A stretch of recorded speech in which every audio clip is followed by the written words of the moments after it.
Yeah. If we solve our perverted problems, we'll have a world-class show. Oh, hell yeah. Yeah. But million views per episode. That's all that's holding us back. All our full powers. Talking about yeah, the bad shit we talk about. Yeah, okay. Yeah. We'll try that this week. Today's the day.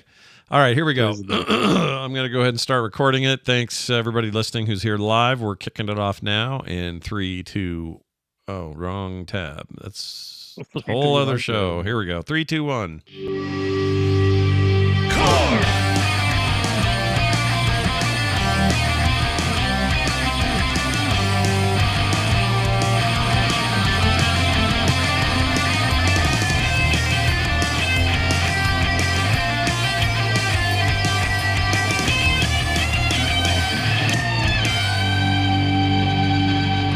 Hello, everyone, and welcome to Core. Yeah, that's right. This is Core, the very first gaming podcast to win the Triple Crown. I think that's 3 horse races that we won that year. No one else has done that. No other podcasters talking about video games have done that. Wait, we won a horse race? Yeah. I don't even remember doing it. That's how good we are. That's how easy it was. Yeah. Mm-hmm. That's just how good we are. Anyway, hey, last week we put up a contest for Space Marine 2, and it was the whole giveaway thing from Shatterproof and all that on Steam. Good news. Good news. We had hundreds and hundreds and hundreds of you, 500 something, enter to win. And even though that means everybody who signed up to do it made your chances even lower, we have a winner. We picked it today based on the average number between the two you guys picked in Discord, being John and Bo. I took that average, picked the number, and our winner is Doug Kincaid. Doug Kincaid. It's a cool name. Kincaid. Why do I know that name? What's that from? I don't know. This sounds like it should be yelled by a police sergeant. Yeah. Isn't it a Blade Runner thing or something like that? Maybe. Kincaid is a character in one of those 80s quintessential movies. Somebody yells it. Somebody yells Kincaid. Oh, no, I'm thinking of maybe I'm thinking of Total Recall. McBain. Well, what does he say in Total Recall? What does the guy in the gut, in the belly guy say? Quado? Oh, Quaid is the name. Quaid. Yeah. That's not it. Yeah, I don't know what it is. But all I know is that he's won. We should have a sound for that. Here we go. Back to Pokemon Go. There you go. You've won, and I'm sending you an email. Actually, I already did. I'm just waiting for his reply to make sure everything's good. And he is the winner of the hot new Space Marine 2 video game, courtesy, once again, of Shatterproof, one of the great patrons of this show. So there you have it, and congratulations. They can now go down a rabbit hole of Warhammer lore like I had to. Yeah. And, we'll all be better for it. Yep. I got a bunch of books. I haven't talked about that yet, but I'm about to crack open some 40K books, man. I read some of the Horus Heresy early books, like maybe the first 3 forever ago, and have never read anything since. So I've been getting recommendations and checking everything out. This Inquisitor Simunculus or whatever the hell it's called. Anyway, a newer series supposed to be real good. Simunculus. Simunculus. It's something like that. It's like a weird name. And I think I'm kind of all obsessed with it right now. So thanks a lot, Warhammer 40K. You did it again. All right, let's get into today's big news. We have a number of things to talk about. A late breaking one. Let's talk about this first. Mike Morheim. You may remember him from such things as Blizzard and Hello, China. And saying hi to China. And saying hi to China. Exactly. I think I have him right here, don't I? Nope. I don't have it handy. If I do, no, that's me screaming. That's not it. Oh, geez. Nope, that's William Shatner. I don't know where it is. Anyway. Hello, China. Hello, China. You did it just as good as he did it, so you're good. Yeah. He said some stuff. I feel like he hasn't come out of his hole in a long time to say much of anything. He leaves Blizzard. Blizzard has a big explosive harassment problem. He comes out of the woodwork just a little bit to say how terrible it is and sad and blah, blah, blah. And then he scooched away again into Dreamhaven land and has not been seen since. But yeah, I locked eyes with him once. Yeah, how'd that go? What was the deal there? I did too. Were we together? Was it at Disneyland? Yeah, it was at BlizzCon, and then there was a Blizzard employee party of some kind that we made our way to. And I think he was on his way out when we were on our way there. And he looked in my direction, and I looked at him, and we locked eyes. And my brain was going, "Hey, that's Mike Morheim." And then he broke gaze because he seemed, he seemed to need to be somewhere or something. I don't know. And I wasn't going to be like, "Hey, Mike, how's it going? What the hell?" I was like, "Well, there you go. That's meeting Mike Morheim." Yeah. Sure. I saw him at Disneyland, and I wasn't going to bug him because he's there with his family. Like, Right. Didn't need me hassling him while he's there with his family. I don't know why, but we all feel the need to leave Mike alone. Yeah. Or I guess his family or a family, and either way, I wasn't. Wait, because a different family? I don't know. I'm not to assume he was there with a family. Is this it? Oh my China! That's not it. Oh my China. It's rude to assume the people you're with. Is that from Short Circuit? It is. Nice pull, dude. That is from Short Circuit. Nicely what done. The hell, man? I'm impressed. Okay, I found it. Hello, China. Jeez, it took a while. There it is. There we go. Anyway. The good news is everybody thinks it was worth it. I know it was. I mean, if it wasn't worth it, what are we doing here? Anyway, Mike Morheim in the news, and here's why. He says in an interview, as they ready their new game over at Dreamhaven, he says, and this is all about the state of the current industry, he believes that the industry will keep growing despite all the layoffs and closures. And I agree with him. I think this is very temporary, and it's just your typical corpo bump we're having, or dip, where we overspent during a time, and now we have to underspend for a while to make it look like we're still having some kind of growth for shareholders. And then it all goes back to growing again.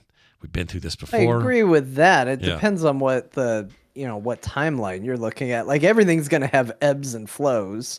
Right. But I guess it depends on what his ultimate meaning is in terms of, like, is it turning around tomorrow, Mike? Like, when, at a certain point, yes, I agree. People are going to get hired again.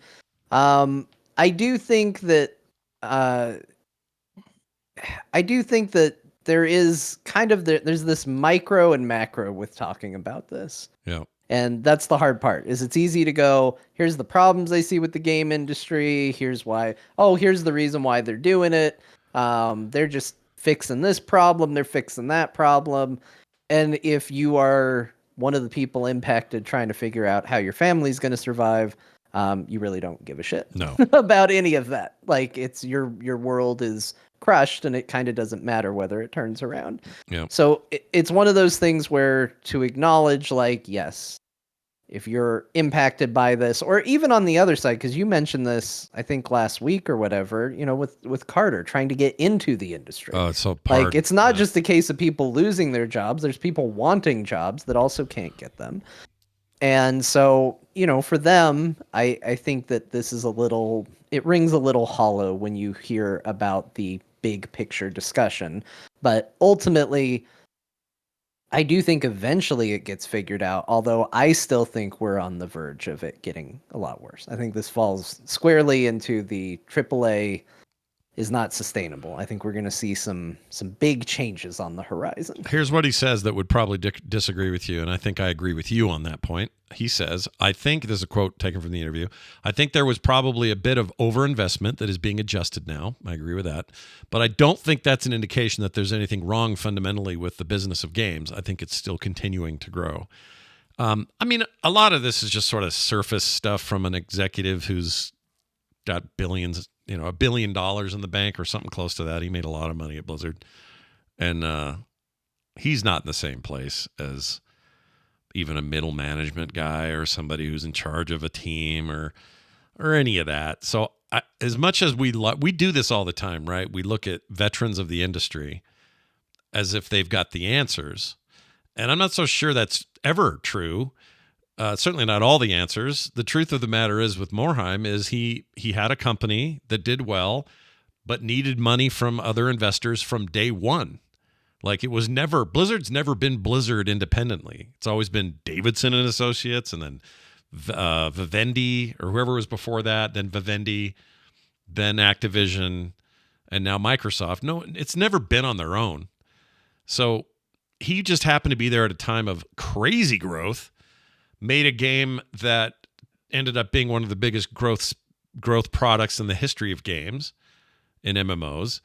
And I don't think it's actually fair to ask him what he thinks as much as it would be to ask somebody who's in the middle of trying to do it now and not basking in what worked from the 90s through the 2010s. Do you know what I mean?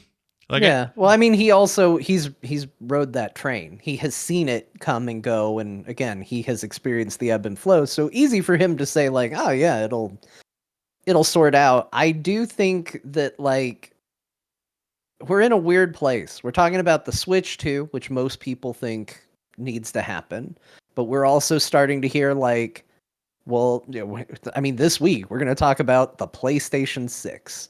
We've seen reports that Microsoft's working on their next console.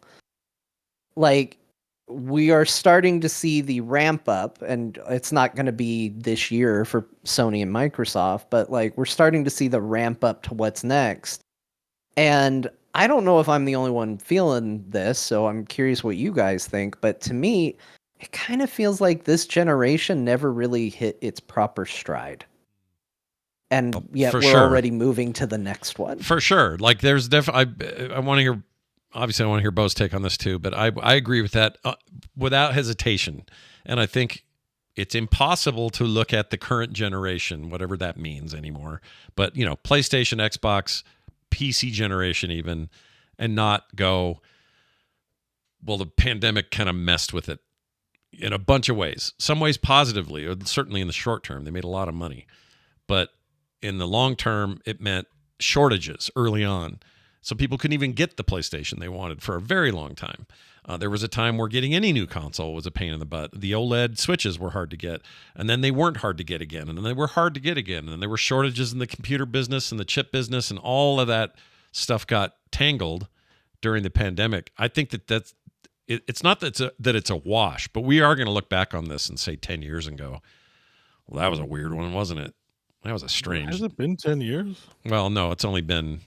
It feels like it's only been 5. Feels 4, like 4 years. Yeah, like the start of the pandemic was when I was trying to get my Xbox, and that was 2020, right? Yeah, we're at about the midpoint, and we're at 2024 and almost done with it. I wouldn't even say we're at midpoint yet. Yeah, but yeah, I don't think the plateaus. Unreal Engine 5 is out. I don't think these machines probably leverage a lot of the power in Unreal Engine 5. Game developers are probably looking to make, even more high fidelity quadruple or quintuple A games at this point to try and, move the needle that way for that segment of the market. So I just don't think these things are going to last as long. They've even got to compete with things like, obviously there's a new Nintendo coming out soon, and Steam is now a factor, and just also being better than mobile, like somehow. I don't know. It's the consoles at the moment are not very exciting, even if they are, decent. Yeah. So I don't know. I kind of feel like that we're just gonna shift to something new pretty quickly too. We got a lot of feedback last week from people saying that the three of us are kind of PC snobs, and I don't think that's accurate. I don't think we're PC snobs, but I think we have a bias. We have a bias. We have a Consoles preferred are platform. We prefer PC. Yeah, we tend to buy our games. Yeah, yes. Right. The consoles are PCs at this point. Like, you could make an argument that maybe hardware. We even talked about development time being a bottleneck to make games for all the platforms, but now more than ever, it's an AMD chip and an NVIDIA NVIDIA or AMD graphics. It's all the makings. You are literally have a PC in an Xbox or a PlayStation. It's just got a walled garden software wise on it. That's it. You could probably jailbreak it and run any old operating system on these things. And the more true that gets, the more frequently you're going to see, it's not going to be special to have a tier of Xbox, because you could buy a new PC every year, right? If you wanted to, you could have multiple PCs. It's not, those constraints don't exist. They're kind of artificial. And look, if you like the Kool-Aid, that's power to you. But when you know better, it's not that we're being a snob. It's just that you know better. And you can put your fingers in your ears and pretend because you enjoy the Kool-Aid, and I don't mean that in a negative way. You enjoy. How could you? You enjoy. people enjoy. No, people like their products, right? No, Like I know, it's, but you know, just the the Kool magic Aid. of blast processing or whatever shit they're schlepping. But like I know too much. We know all three of us here know too much about how computers work to like ever speak in a way that is like magic thinking on these things. And they're all PCs, and they're all built the same way.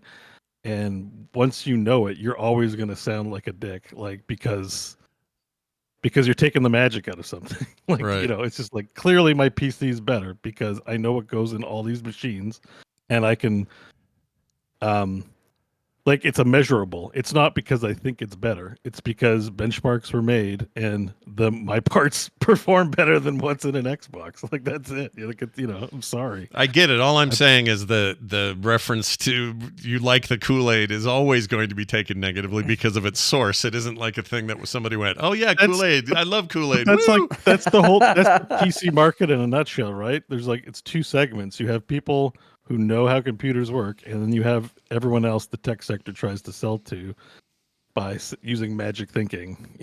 Like, and that's been the whole business. I for don't think decades, I don't know if it's magic thinking as much as it is, and I completely agree with you on the power edge. There's no question, but on there's a lot of sense in just regular people going to a Walmart and saying, "Let's get that PlayStation 5," because what looks great? Like Space Marine 2 looks great on a PS5. It looks amazing on there.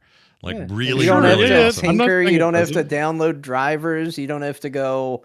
Yeah. Well, has Nvidia found a way to optimize this yet? Like, there's still a value in that. This is why I think that feedback is a little disingenuous, because I think, you look at what we said last week, and while you may have disagreed with bits and pieces of it, I think in general, all of us were pretty clear that this PlayStation Pro was for someone. Like, it might not be a lot of people, but we all agreed it's for someone, and good that they're supporting whoever that might be. We might turn around and say that's not us. I don't think that makes us snobs about it. Like, I don't begrudge people that say like, well, I like consoles. Okay, great.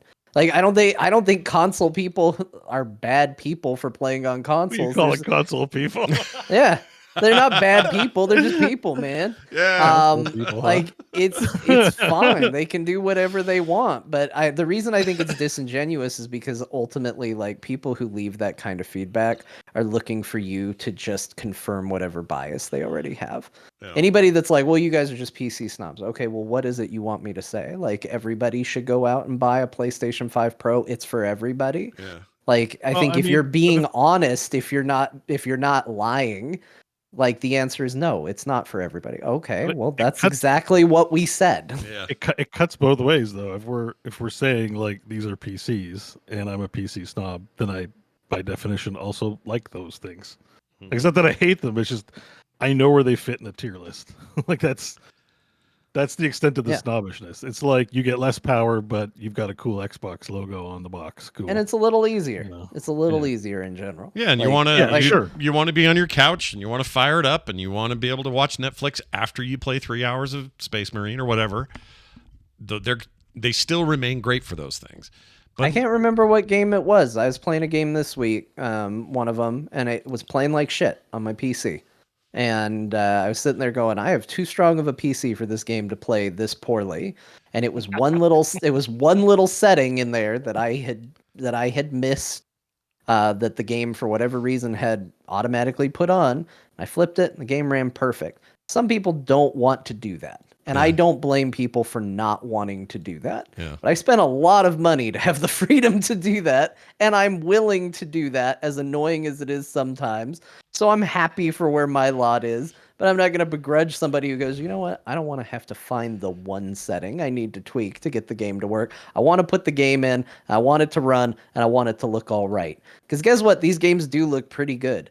And I actually experienced that. I will say, I booted up Final Fantasy 16. Here's something you don't have to do on console, but you frequently have to do on PC.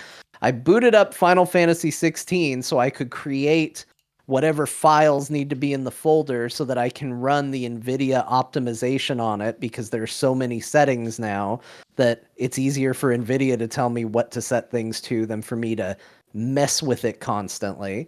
So I basically launched the game to quit the game. It's not something I had to do on console. And that game looked fine on console. Is it going to look better on my PC once I get it up and running? Absolutely. But you know what? I didn't have to jump through any hurdles to do that on the PlayStation 5, and it ran great. So I'm not going to fault anybody for doing that, but I just think it's a little disingenuous, because I feel like when people are like, well, you just like, whether it's Xbox, whether it's PlayStation, whether it's the PC, whatever, I think when people make that argument, what they're really saying is, I wish you would just like the thing I like. Yeah. They also invest in their ecosystems, and they don't want to be told that it's not as good as something else. I mean, there's a lot of psychology there. We actually have a call we were going to play at the end of the show. I'm going to play it now because I think it's appropriate now. So just before you go now, I also want to say, like, join the club. Like, how many people shit on VR 24/7? I'm like a huge VR nut. Yeah, spent you get a lot of $1,000 on it, and everywhere, like, half the people in the universe are like, VR is so stupid, Mark Zuckerberg. And this isn't John I'm talking about. I mean, like, a lot of people shit on, metaverse and stuff. Like, it's widely recognized. 1/3 of the people on this show do. Yeah, so like, I can't go out and find just easily, like, everyone's like super into VR. There's a lot of people that think it's pretty dumb, and so I understand what it's like to be on that side of the fence. That's sure. All right, here's this call from Shanafan. You know him from the Discord. Check this out. Hey, let's give him another platform. This is Shanafan calling from Discord. I was thinking about John having all those issues trying to get Cyberpunk to work on his PC. Because meanwhile, I'm trying to get some of my PC games to work. For instance, for WWE 2K24, I have to turn off Xbox Game Bar video capture, and then the game won't crash. For Call of Duty to launch through Steam, I have to force close OneDrive, of all things. Don't you just love PC gaming, right? Can you guys think of any weird fixes that you had to do to get your PC games to work? Love the show, guys. Bye. Well, you just did one that you described, but yeah, this is the one. If there is a weakness on the PC side of things, it's the occasional, like, the dev screwed this up, or this lock only happens on PC, or it's happening because the NVIDIA experience thing is running and I shouldn't run that right now, or whatever. It is the one thing that I'll give people about PC gaming, is that you just have to sometimes fiddle. All right. Also, I happen to know that Shanafan uses a ultra-wide monitor, and let me tell you, if you don't like having to fiddle with your games, don't get an ultra-wide. I love ultra-wide. It's like the greatest monitor I ever had, and it was an incredible experience, especially for Heroes of the Storm, because it was like cheating. It was. And it was okay. Yeah. It was like legal cheating. Yeah. It was amazing. But if you do get an ultra-wide, be ready to put in some work, especially if you're going to play older games. It is becoming more normal for games that come out to support it, but even then it's not 100%. And if you're going to play something from, not even that long ago, like I remember they just did their update, this was one of the things they fixed, but I tried to play Fallout 4 a little while back, and it was like, oh, if you have an ultra wide, you just cannot play this game. Yeah. And there's lots of mods. You have to go down like a weird rabbit hole. So ultra wide people have a wonderful monitor, a wonderful thing. But if you're going to game on it, you better be ready to make some sacrifices and prep for your video games. Or at the very least, get used to having a lot of games needing big black bars on the side of your screen you paid so much money for, which is a little bit annoying too. I use one for productivity stuff, like making shows and doing stuff like that, but I don't game on it. Too many issues. I have all kinds of issues on ultra-wide with gaming.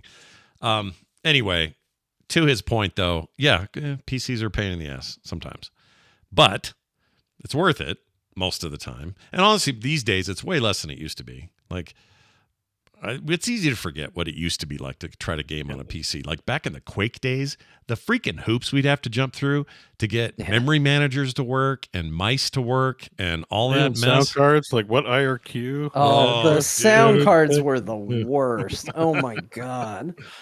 Putting in a sound card seemed important, but you put in a sound card and it's like, well, there's a good chance that one day suddenly nothing will ever work again, and it'll be the sound card's fault for some reason. Yeah. Yeah, it's crazy. And it also, I talked about, launching NVIDIA's, I think they call it the GeForce experience or whatever, some stupid corporate name to make it sound cool, that does a lot of that work for you. I remember loading up games and going, what does it play at this resolution? What does it play with this setting on? Does my computer sound like it's going to explode if I set options to high? Even that wasn't an option for a lot of games back then. You had to manually check everything. Now at least they're like, hey, you think you could do high graphics? Okay, here's high settings. Here's medium settings. So it's all gotten a little easier. But yeah, if you like PC gaming, that's something you're probably okay with at this point. And if you like console gaming, then I've just described a headache you don't have to deal with. Yeah. And honestly, although now they have to decide between performance and quality. Yeah. But if Sony and Microsoft, if they wanted to continue to have very proprietary systems, they could have done that. Gone with PowerPC again. In the case of Sony, their weird PowerPC spin out that became the cell processor between them and Toshiba and IBM or whoever worked on it. They could still do that and really force like a very closed system. But part of the reason they the money in it, right? Well, part of the reason they moved to x86 as an architecture was because that, you mentioned it earlier, Bo, that pipeline needed to be shortened of getting stuff everywhere. Multi-platform started to become a bigger deal. Like game dev times have just gotten longer and longer and longer. And then if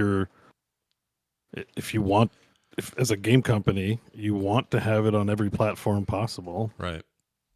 I think there's a lot there. What's Microsoft giving me for basically exclusivity because they made it hard to dev for their console? You know, it's like nothing. So, what's the point? Then what happens there is you're going to go with whichever one's better, right? You're like, well, Microsoft, this time we're making our game for Sony. Sorry, and then to entice people, they probably got to pay.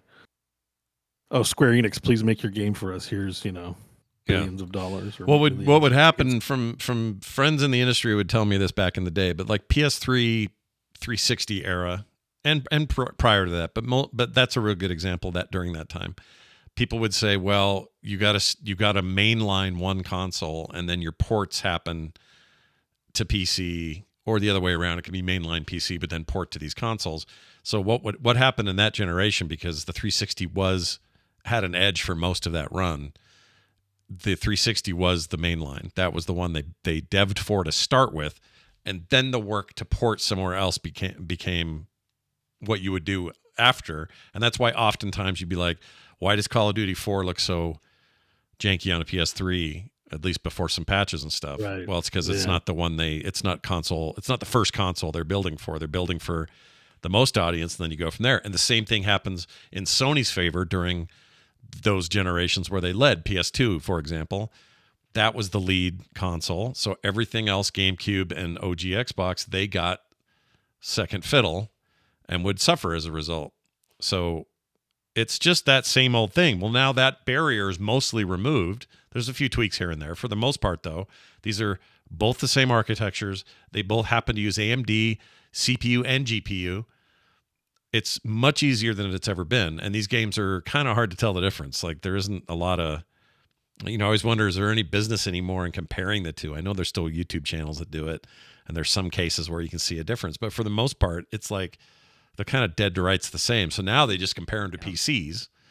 And really, the conversation is the 30 frames. Like, I think that's where all the pressure is on the difference for the most part. Yeah. Yeah, if you're locked most at 30, of the console games I've played have quality or performance mode.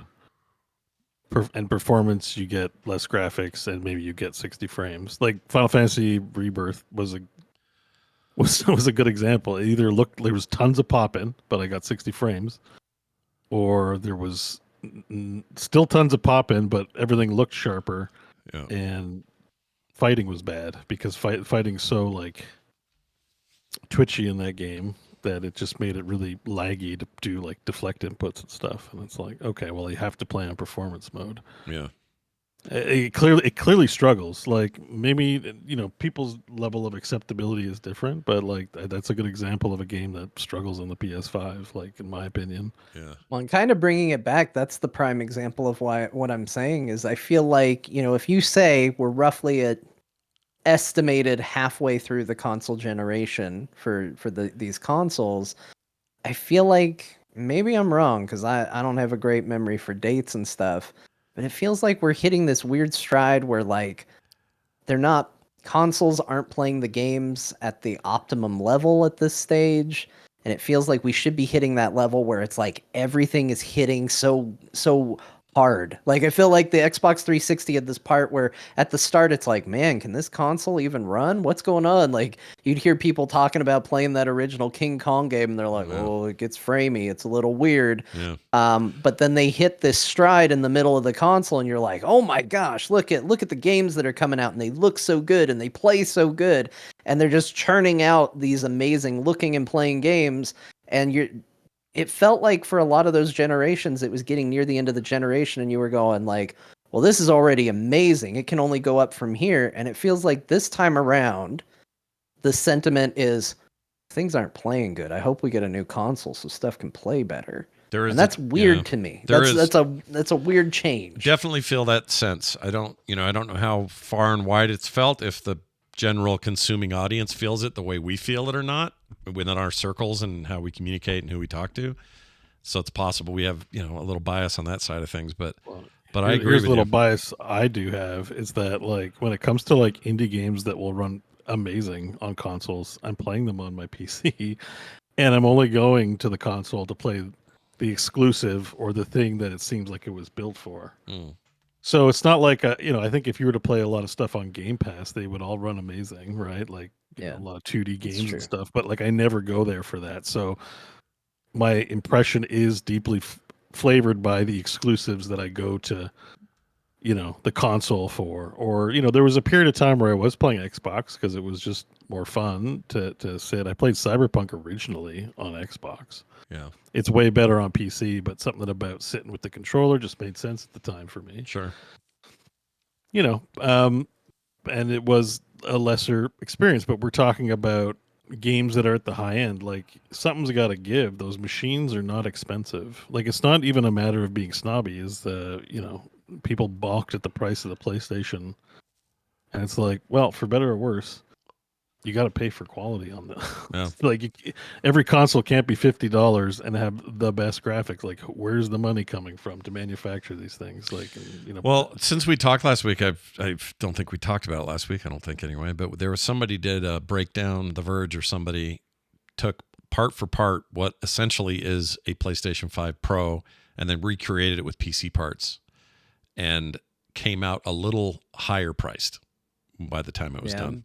And that didn't surprise me so much as it was just a good illustration of if you want substantially better, we are going to end up having to pay for it, regardless of where Sony, it comes from. I'm convinced Sony lost money on me. I bought the PlayStation and I bought Final Fantasy Rebirth, played like a couple hours, and that's it. Like they didn't recoup the cost of Oh, right, yeah. what they sold the PlayStation to me for, having only bought one game. Like that's how that is how the business works. So yeah, But this is a case where everyone's talking about how they're not doing that anymore. They're not loss leaders. This is one where they'll make money. They don't have competition in the pro bump or whatever. But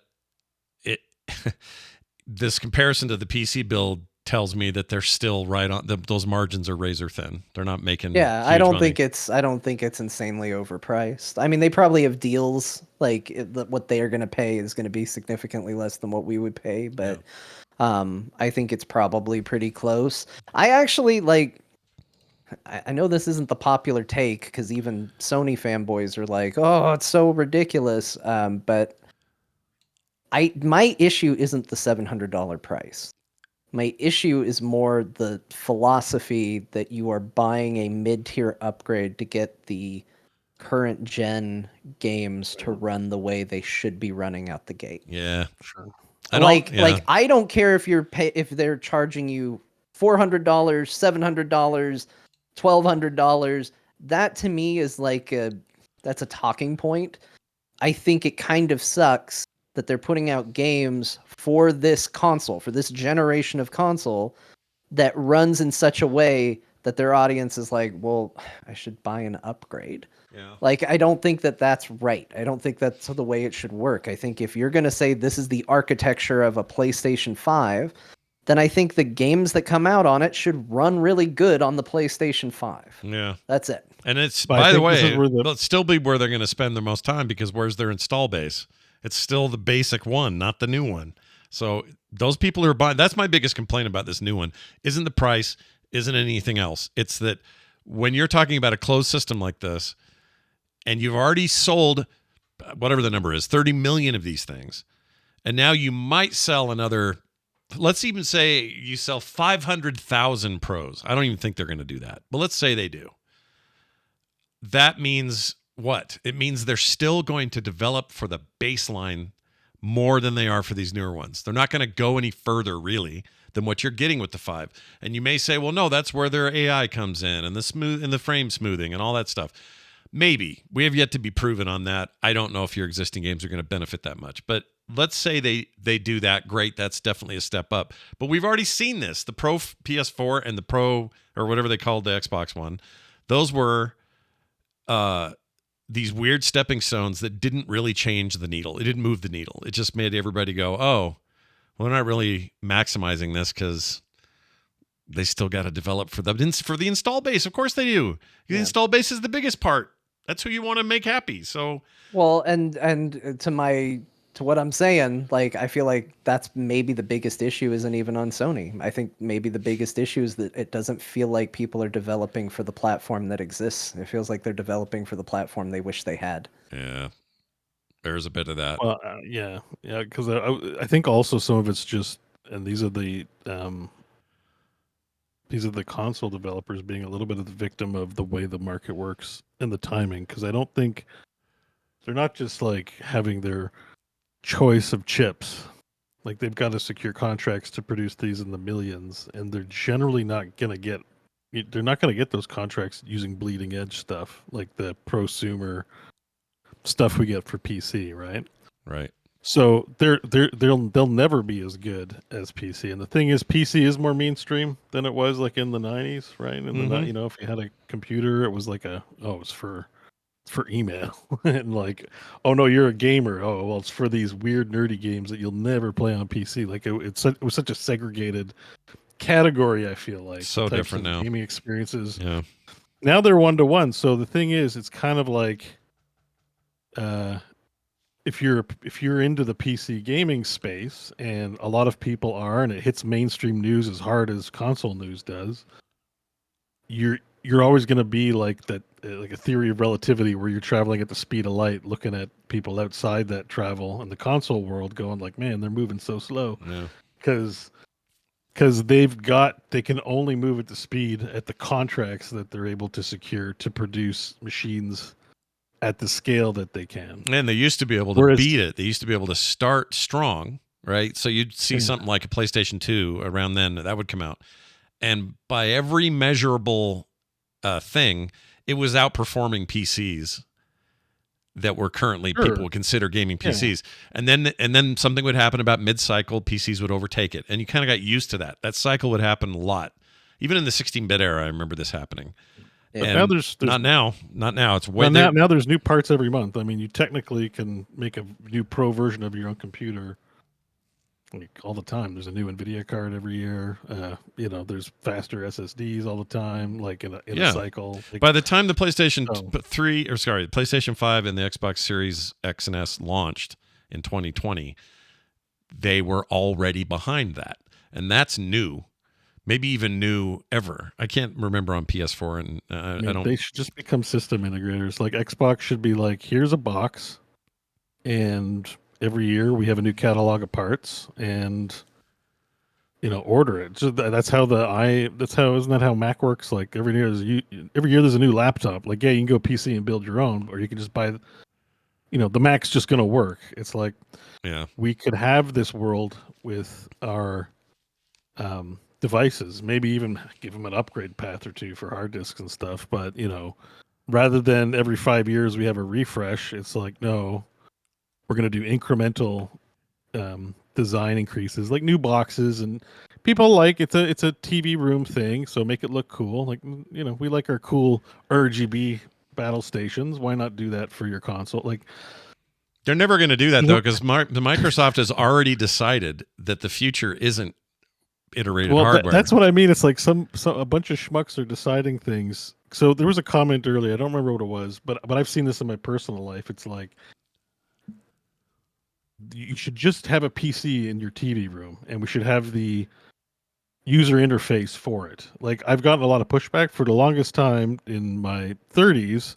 My living room TV was connected to a PC, and I had a handheld keyboard thing. I could control it from the couch with the remote control, and I could watch Netflix or anything from a PC. I didn't need a special set-top box, Apple TV, Roku, whatever. A PC does a lot of stuff, and it's like they want to do that, but they kind of want to silo it into this like controller has to be in a tier thing where they could actually start selling living room PCs that could probably do a lot more than they allow because they're addicted to walled gardens. Yeah, but Microsoft doesn't care about that.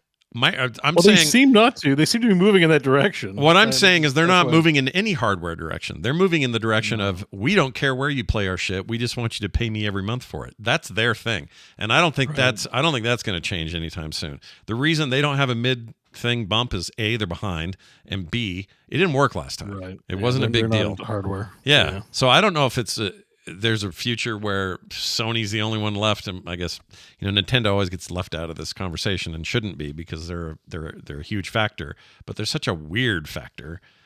I mean, they're the ones keeping people back because it works for them.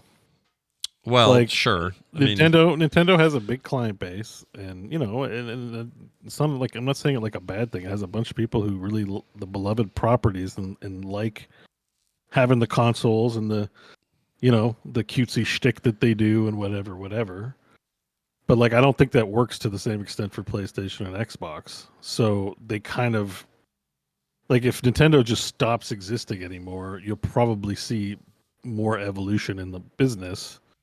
But because Nintendo does work, it like holds it back, right? Like, we don't want to just let Nintendo be the only console. Maybe. I think Nintendo has two strengths. One is IP. So when people say, where am I playing Animal Crossing? Where am I playing Mario? Where am I playing Zelda? The answer to that is always whatever their hardware is. And if they didn't have that, this doesn't work. So in some ways where I'm like, thanks, Sony, for putting your shit on PC. I love that they do. I think that's great. Mm-hmm. And they put a ton of stuff on there. It has made me not pick up my PlayStation controller in a very long time as a result, because I'm like, well, geez, if I want to play, you know, Forbidden West on a PC at 120 frames per second, I can do it now, and I don't even have to bother with the version that's on. I mean, a lot of people want Nintendo just to put all their stuff on Steam. They do, but the minute they do that, I think it puts them in some sort of weird esoteric jeopardy, the way that Sony is right now, the way that Microsoft is right now. I mean, you're not wrong. I watched that Nintendo Museum video, and it's funny. The museum video sort of lends some insights into like the history of the company being just like, if they're a toy company. Like, everything about them, the games they make or whatever, are like siloed products. Like, that's been an identifier for them even before they were in the home entertainment, video game entertainment business, where you see some of their older products and stuff, right? Like pachinko machines and stuff like that. Yeah. I don't really think of Xbox or PlayStation as like toy manufacturers. They're tech companies that got into the console market, but Nintendo is like fully toy and game spirit animal. Yeah, there's nobody like them. So I think that like, I think it there is a difference, like when you're thinking about their products and why, like, Nintendo's we were all expecting Switch 2 and just to look the same, but they could by equal measure come out with something you wear on your head. and then there's a wire you wrap around your dong, and you know, like, whatever weird Nintendo thing is going to do for Super Mario Dong Forest or whatever is going on, like, they're going to do it and people are going to love it. It's going to be weird, and it's going to be why people like this toy manufacturer who makes zany home entertainment toys.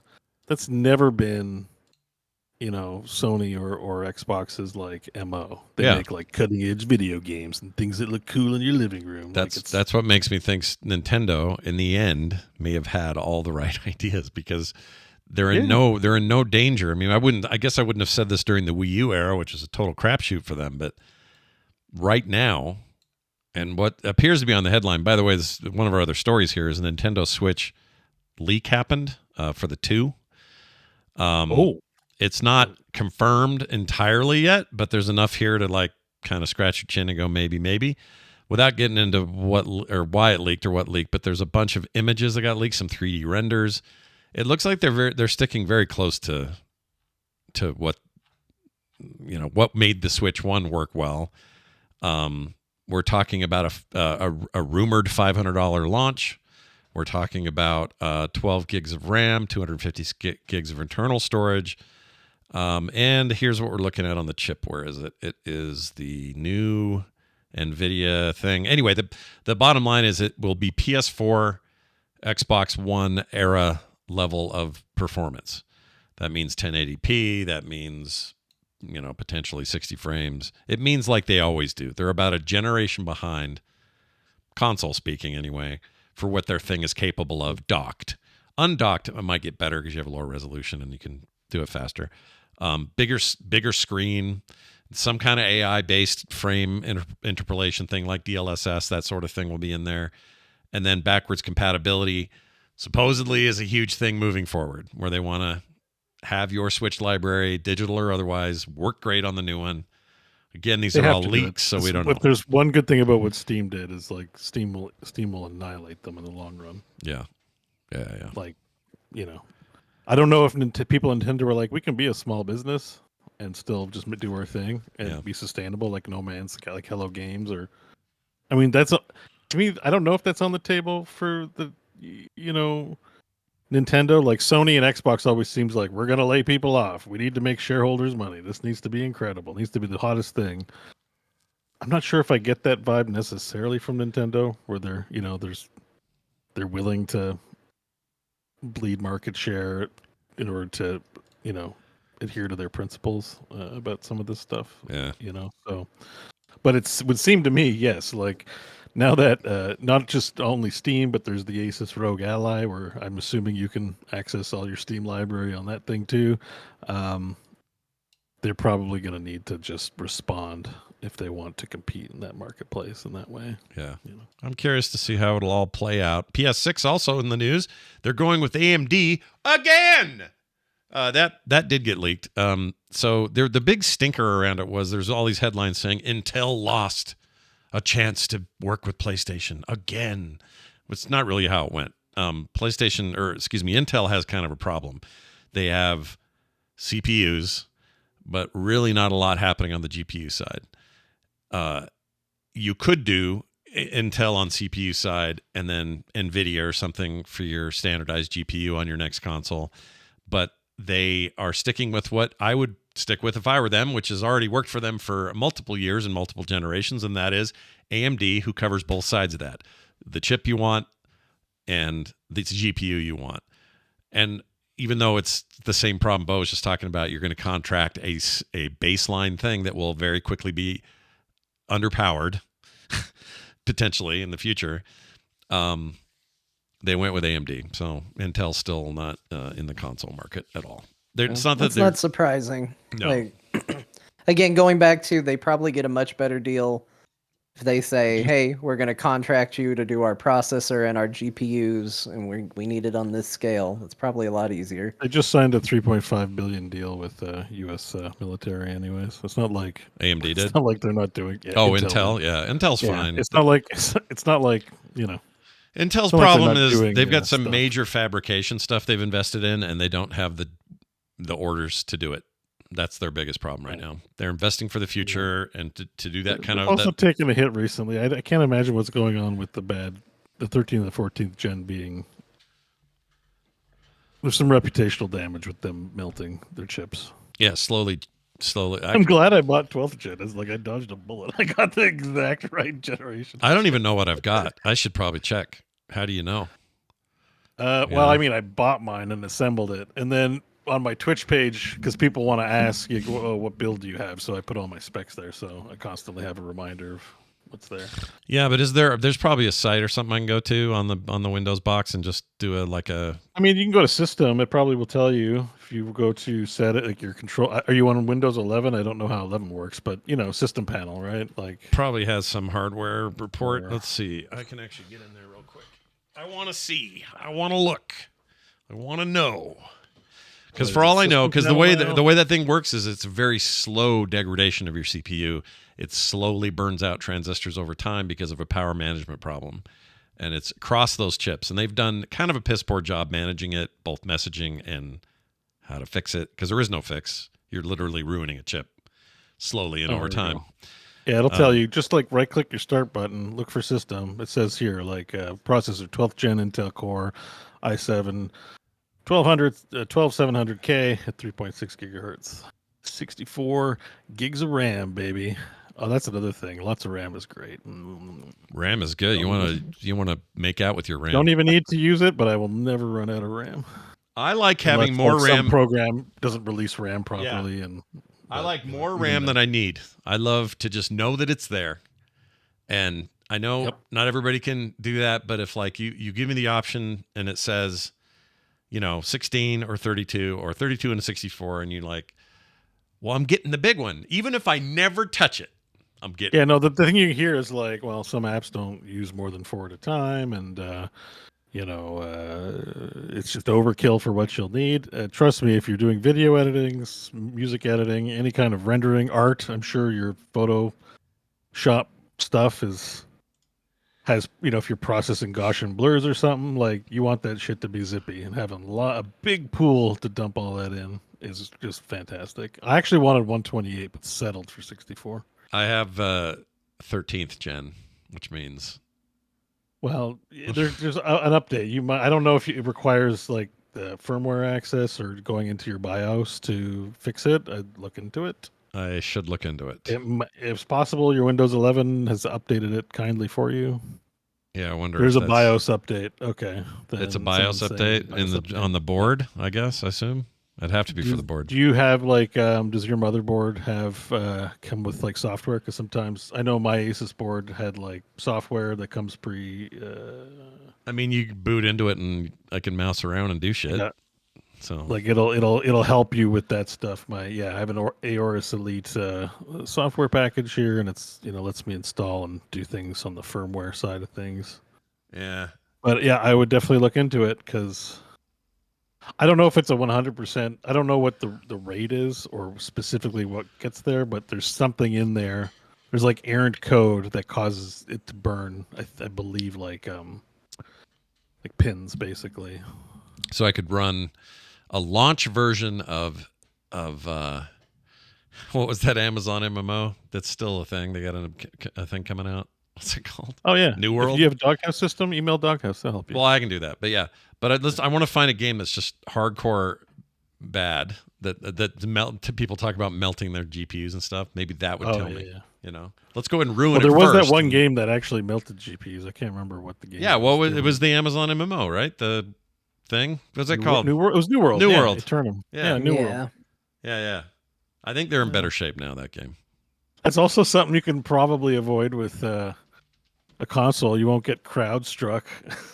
you won't get like a crowd strike blue B-Sod or the harder to get fished on Steam and that kind of thing. I don't know. That's true. Well, anyway. I'll reach out and ask John over at Doghouse. Yeah, you should definitely have. You should definitely look into it in case it bricks your CPU. So far, I haven't had any kind of weirdness at all, but that doesn't mean anything because it is slow. My understanding is it could take a while. It's like an old guy's brain. You could be like 85 and on Monday go, I feel great, and on Friday you're like, what's your name? Like you can have that slow thing. So this is like. All right, what else we got? Oh, hey, lawsuit in the news, everybody. We love litigious stories, and this one just seemed to come out of nowhere and also took a long time. We had all speculated about this like a year ago or more. Palworld developer getting sued by Nintendo and the Pokemon Company. They're jointly suing them. And They waited to make sure they had the money to pay them off. They're like, let them accumulate some revenue first. Yeah, they can't collect any money from them We right see now. them now. Yeah, their they'll game just go good. bankrupt. I think you're probably onto something, but they're yeah. Go ahead. Sometimes, I sometimes I want to find a voice, and we talk about him a lot. Pirate Software. He had a really interesting take on this, and rather than try to paraphrase it, I'm gonna just read it. I apologize, my voice is not nearly as good as his. Can you read it? Oh yeah, like hello, I'm Pirate Software. Nope, I don't have it. I don't have it. Yes. But this is what I he have a tweeted ferret. out, and it's an interesting take, and actually kind of leads into something that I think is interesting about this discussion. But what he said was, my assumption is that Nintendo is going after Pocket Pair, that's the people who made Palworld, for the PAL Sphere mechanic as it directly mirrors the Pokeball. Nintendo has a patent on file for this mechanic, but the dates make it a bit interesting. The US patent was filed May 2024 and approved in August 2024. The Japanese one appears to have been filed in December 2021 and was approved in November 2023. Palworld was announced publicly on June 2021 and launched in January 2024. From this basis, it appears that Nintendo saw a threat and tried to shore up with patents in case Palworld did well. Overall, I feel that patenting mechanics in this way limits games and gives us worse games overall. We should be copywriting characters, art, music, and other content. Patenting mechanics sucks for everyone. Yeah. Good news So, for Pirate Software, you can't patent game mechanics. well, You can try say that, but you it can't. has happened. Think Yeah. about it like every you would not be allowed to make a side scroller, because Mario made it first or something. Yeah, but Oh, they we've always already try. talked about it. Like the Nemesis system from Lord of the Rings is patented. Mm-hmm. yeah, That's but you a- can make a Nemesis system. You just don't call it that. They Well, yeah, but exist. that's what they've done here. They made this ball, but didn't call it that, and they still got sued. Like in Japan, this is the other really Yeah, important but I'm part here. I don't pretty- think they win this suit in the States Yeah, I don't think they or win any either. other That's territory, okay. but in Japan, No. they'll probably win this in Japan because in Japan, they don't have a lot of leeway with their patent crap. It's not the same as here. I don't know. Well, and also you don't necessarily have to win to kind of enforce it. If you're making a video game and you go, well, I want to put a Nemesis system in here, and they say, well, hey, that's patented, you can't do it. You go, well, I won't call it a Nemesis system. Yes, you will probably win that case, but do you want to go to court and fight it? And I think if you're a up and coming developer, you would go, well, maybe I just avoid it and then I don't have to deal with it. Mm-hmm. Sure, it probably will be dealt with in arbitration. Like I don't know that this goes to court and Jack Nicholson gets to have some speech or whatever. Like probably they'll come to terms. But I think Palworld and Pokemon are definitely at least going to have a meeting because Palworld sold really well. Nintendo obviously has plenty of money, and they got. But like, think about it. They're Like, funding it notion- with their last lawsuit that they got a lot of money off of. They just keep affording more lawsuits. Yeah. the notion that throwing a ball in a field is patentable. Like, what does baseball have to say about that? Like, come on. Now, who was So it? stupid. Microsoft used to have the right click patent, and then it got thrown out of court because it's ridiculous that nobody else can. I mean, they do it all the time. The swiping was a thing. You remember with Android phones, it wasn't a swipe. You had to connect dots to remove the lock screen because Apple was like, we do the swipes. Yeah, well, they all do it. They all try to lock we this down. own swiping on a monitor, and it's Yeah. like, come on. Nintendo for a time owned the cross for your analog stick. Mhm. Like that's why it was always a big circle for everybody else. So if you were ever wondering, for your D-pad, if you ever wondered why your Oh, D-pad yeah. was never a cross, it was because Nintendo had patented that for them. Yeah. Like it is dumb. I agree 100% with what he said. I don't know if this is the reason. Even he doesn't know if this is the reason why the lawsuit's happening. We're going to find out more information. It's not for the thing everybody thought it was going to be, which is, or we don't know, I should say, if it's going to be for, well, your characters look like our characters. We're going to have to see. But There's always the argument to be made that if it's not distinguishable from, if something you make is not distinguishable from something that is already on the market, like that can be a problem, Mhm. right? Mhm. So yeah. that's why I can't make a plumber that looks vaguely like Mario because they have a right to protect, their IP in that way, but I don't know that. From what I read in the article, it was just seemed like it's on the PC Gamer article. I don't know if that's the one linked here. Is that it's over the ball throwing and catching mechanic? Yeah. And Which is interesting because I wonder, like, I'm interested in the minutia of that because, like, WoW has pet battles where you throw a crate Yes. and have to catch animals in a crate. Is it the ball? Is WoW safe because they used a crate? I think so. Like, I think it's that. really, really interesting to see how it's going to all come down. And there's plenty of other games that, like, you know, kind of have jumped on this mechanic. It's a goofy thing. That's why I say, like, if something's clearly established as a rule, like a mechanic, it's not patentable. Like, they can say it is. No, they'll fight you till they're dying breath in court, but it's not enforceable ultimately. Yeah, it's all about, like, you know, an NBA can't sue you for playing basketball in front of your house. You know what I mean? Like, it's ridiculous. They'd like to be able to, but they can't. Are you an officially licensed front yard basketball player? People like Rick Cacatello would want to do stuff like that. Oh, Riccatello would love doing that. Would you call him? Pay a license fee every. What'd you call him? Cacatello or Cacciatore? I think it's Riccatello, but I liked yours better. I think yours is better. Yeah. All right. Well, I forget his name, but he was also in the. I don't know if that's on our list, but he was also in the news because Unity's trying to fix. Unity's trying to win people back. Yeah. They fully nerfed or turfed the whole paper install idea. Yeah. That he had. What a goon. There's some real weird patent troll stuff out there if you want to get into the weeds. But in this particular case, I think if they'd have just done a cube, there'd be less of a case here. The fact that it's a ball is probably the mistake. We'll see what happens. It'll be interesting. Like, that's the fun part about being on the outside. It's just like, they update it and turn it into a triangle. Like, I mean, yeah, but also I can't overemphasize this. These are two Japanese companies going after each other on Japanese soil. There's different laws. They don't have fair use laws over there like we do. Me drawing Mario and putting it online in Japan could get me in trouble. Not here. And if you don't put a pervert in your anime, you can get in trouble. That's right. Put a pervert in your anime. You're going to jail. That's right. That's you a throwback. Call this anime, you don't have a perverted old man, jail. That's a throwback to our pre-show. Go check it out at our Patreon, patreon.com/. People won't understand why we're talking about old perverts. We like making those references because, you know, you will get good content. Yeah, we got to drive you there. Yeah. Square Enix is once again disappointed, shifting to multi-platform releases going forward. While I am thrilled about the latter, I am not surprised about the former. What a bunch of whiners. Nothing's good enough for them. Freaking Square Enix. NFT program. Yeah, how's that going? Disappointed in that too, I'm sure. I distinctly remember an era where the Square Enix headlines were nothing but, so the guy at the top really likes NFTs and wants to make blockchain games. Well, they have changed CEOs, so maybe that's why we haven't heard about it in a while. Maybe the new head doesn't care quite so much. He's like, not talk about it. Yeah. But yeah, they're disappointed in the sales of Final Fantasy VII Rebirth.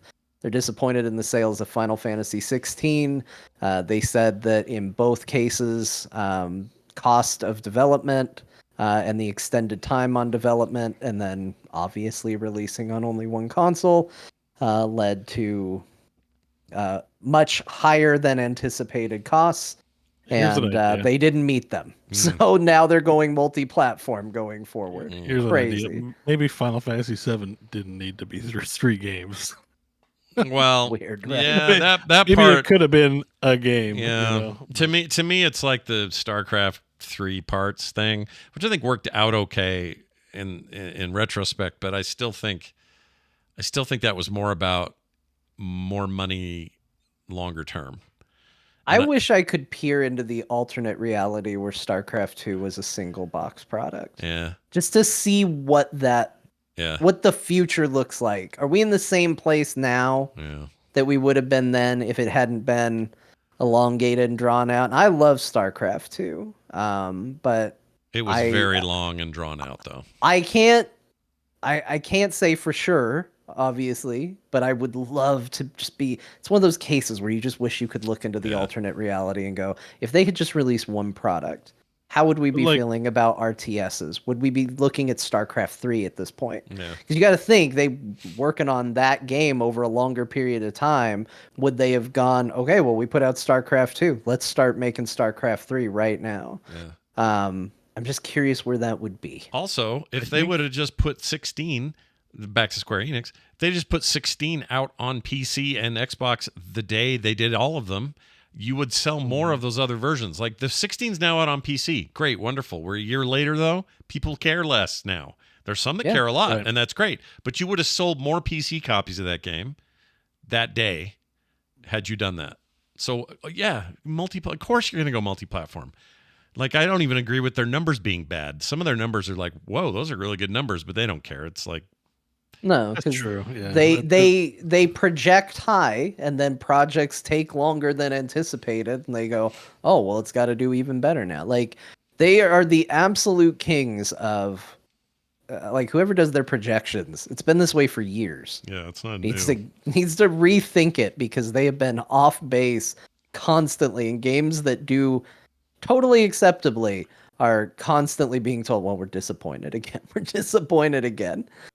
They're always and- disappointed. They're like a parent with a shit child, you know, that just cannot. yeah, they just it's such a letdown. that We're not kid. mad at you, Final Fantasy. We're just disappointed. Are we again. perpetuating Asian stereotypes now? Are we? I don't know. Is that what we're doing? You know, Only if you apply it. Yeah. The dragon mom is, never happy with the child or whatever. Wasn't that a whole thing? Is that a Anyway, thing? I don't know. I think it's just a universal parent thing. Somebody's going to have a kid where you're like, man. The reputation of like North American schools versus like the average, Asian school. Like they go to school you year mean round like, and they study yeah, really yeah. hard. I mean, that was So how. obviously Yeah. they're like their kids are super talented. And their parents are like, you're a total mess up. Meanwhile, the kids over here are doing meth and the parents are high fiving like, sweet. Good Yeah. job on the meth. Well, I hope nobody's high Maybe not fiving on the meth. but, I'm exaggerating for humor. It's not literally what's happening. You know what I mean? Yeah, I don't know. That's a stereotype I'm a little familiar with because my brother who is Korean, his wife is also Korean and grew up in Korea, no time in the U.S., came to America to marry him, and she is a little bit like that. Nothing's quite good enough. You didn't work Meanwhile, hard the enough kid's in like a school. super genius. You're like, Yeah. I knew 10% of what you did at your age. Like, well, what's going on? Like, it's not really like stereotype. It's No. just cultural differences. Yeah, they have higher Like, standards. I don't know if Americans are aware of this. Canada's in there too. This isn't just an American thing, but we tend to have a lot of holidays, and we tend to all tell our moms to F off, and like being rebellious is enshrined in our culture. Like, it's respected in a way Because you have individualism is valued, and that's why I like Square Enix, and it's like their kids. It's like all their games performing well. Yoshi P is working 500 hours a week to make the best games possible. Yeah. And Square Enix is still like, could have been better. You guys suck. Let us down so hard. Yeah, it's all so weird over there. And by that over there I mean Square Enix, not Japan. All right, moving on. Nostalgia being targeted by Sony with special throwback versions of consoles and controllers. Speaking of Sony, dipping into that pocket of nostalgia, saying, "Hey, what if your PS5 Slim Mini was gray and kind of looked like the original PlayStation gray, and your controller sort of had some of that." Also, it is going to apply to the Pro as well. Oh, I didn't know well that. as their Portal remote player. You can get a version of that. I'm tempted. I will say this: I'm tempted to buy the controller because I have learned recently that I kind of want to use the PlayStation 5 controller for PlayStation games at the very least. Like going back and playing a little of Final Fantasy 16 on the PC with my Xbox controller, I was like, yeah, this is playing great. This is nice to see. Kind of wish I was playing on the controller I played it on last time. So I think I may need to get a dedicated for my PC PlayStation controller.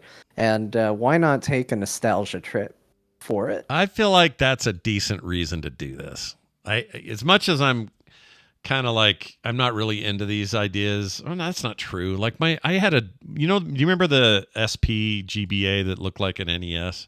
I couldn't. Yeah. I couldn't buy that. I fast bought enough. that. Yeah, I was- did that. I owned that. Yeah. So I'm not opposed to it, and this to me is the version of the PlayStation I get nostalgic for. I know PS2 is the one that kind of set the world on fire in the biggest way, but there's nothing about the PS2 design that I'm going to get nostalgic for. This one was so unique and different, like making it gray with the colorful PlayStation logo. I would be lying if I said I don't look at this and get a little like, man, I remember those days. Yeah. This is good. I do This is too. great. Totally. What a great time. Totally feel Because you. it had the shell top CD holder. Yeah, dude. Makes a big difference when you slide a CD in. It's lame, even though it looks like the future. Yeah. But when you got a shell top CD player, it's like you're placing the content on a tray of like it's worship. Like it's even for music. Like when you slide a CD in, it's kind of dirty. When you put it on a tray of worship, Yeah, and then shut the just toilet follow me lid. here. Yeah, shut the clam, and then hear it go. It's like magic's happening in there. Yeah. Except my Are launch. we getting a new mashup? Because I feel like I just heard a mashup. I heard a couple things in there. Shell and clam. my- You think that's dirty or something? my launch version of the PlayStation 1 crapped out after about 4 hours, and I had to take it back, and I was so pissed. I was so pissed. And it just burned out. Something, I don't know what it was. It wasn't like indicative of the whole run or something. Maybe there was a GameCube like that. GameCubes were fine for me. Xbox, Redlink. No, but they were an open and put it the thing. Oh yeah, it had a clam. Yeah, that's not the reason it Yeah, broke. that's why people like. I'm still thinking about my shell business. Sorry. No, it's all right. The Cube was great for lots of reasons. I loved the way that thing looked. I liked how you had a freaking handle on it. GameCube. You remember rocked. how excited we all were when you got the Wavebird? Yeah, dude. Remember how revolutionary the Wavebird felt? Like yeah. you bought the greatest thing that ever existed in the history of mankind. Yep. A first-party wireless controller, and it worked so well. And like everybody did the walking to a room where you couldn't see your TV at all and move the controller a little and went, did it move? Yep, I remember doing that. Yeah, it moved the character. Oh my gosh, that's amazing. From in here, like as if everybody was going to go play the game in the other room. Yeah. That, and then when they did, I don't remember what the size was, but the white memory card for the GameCube, I remember thinking like, I have enough storage to last the rest of my life. You're going to get that for sure. Yeah, Yeah. like that was magical to me. Whatever whatever size that was, I don't remember the number, obviously, but that memory card and the Wavebird together, I was like, I've made my GameCube the greatest console that ever lived. You know what I didn't know? I was just looking up the history of the thing. This was exclusive to Kmart when they first launched. You could get it in other places later, but if you wanted to buy the Wavebird at launch in 2002, Metroid Prime, Mario Party 4 bundles, and they were at Kmart exclusively, and it's the only way you could get it. Later, it was individual. You could just get it, and you could get it anywhere. But for a while there, freaking Kmart, of all places, was the place that did it. Anyway, I'm reading along here. Crazy. The technology wasn't even... Oh, yeah, it was infrared. It wasn't even like Yeah. Wi-Fi or whatever You the had to hell pick we your were doing. channel. You Yeah. had to make sure you had the right channel set to it, and it was a little like dial that you rotated with numbers on it. You're like, how am I on for this? That was a It's trip. crazy. Yep. 2.4 gigahertz wireless RF is what that used. Wild. But it set the standard from then forward. That's what we were going to have. The next generation would be wireless controllers. Nintendo has a history of doing that. All right. Well, there's all the news she broke, and we're now going to take a break. When we come back from this break, we'll talk about our weekend gaming. We got some other stuff like Dear Martha, quick phone call, or we already did that with Shanafan, so a text instead. Anyway, lots of fun stuff, so don't go too far. We'll be right back. The Final Fantasy one was a day, and it was several hours of a day. Yeah. That I can dedicate to a thing and get excited for it and all of that. I can't get excited for a vague, it'll happen when it'll happen, 2-week deal. follow along for several weeks. It's not my thing, but other people like it. It's exciting. It's a form of esports that's still alive. Good for it. I mean, it's sort of esporty. Yeah. So I'm not begrudging it. It's just not my thing. Esports adjacent, we'll say. Yeah. All right. Well, let's go. Let's welcome ourselves back. Oh, hi everyone. We're back. Hello. We've come back, and boy, what an exciting time to be alive! Because right now we're going to talk about games we played. And where's my thing? There it is. Ah, that was loud. Good morning. Good morning. Welcome Jeez to Louise, that was freaking loud. All right, let's get into it. Change positions. Played some War Within. So did Bo. We'll talk about that as our shared play this week. I don't have a ton to add except I tanked tomorrow night, my first raid. Bo will be there DPSing in that raid. Very excited to be hanging with you and having fun. Yeah, it's gonna be fun. Yeah, it should be a good time. So we're gonna raid the new content. And yes, I had a question for you real quick. Yeah. I guess technically I did play WoW. I don't really have anything to say, but I do have a question for Scott relating to WoW because Yeah. I did. So I did the you're in with NPC allies of the dungeon you kept talking about. The one where you got your sword, where you're on the airship for the first bit, and then you go into town. Dawnbreaker. And you said you got lost and you found it a little confusing. I'm curious if something got updated or if something was missed because I didn't have a ton of trouble with it. But I noticed that there are like great big fingers were pointing to me. I don't remember if they're fingers or arrows that were like, "This is where you go." Was that there when you played it? No.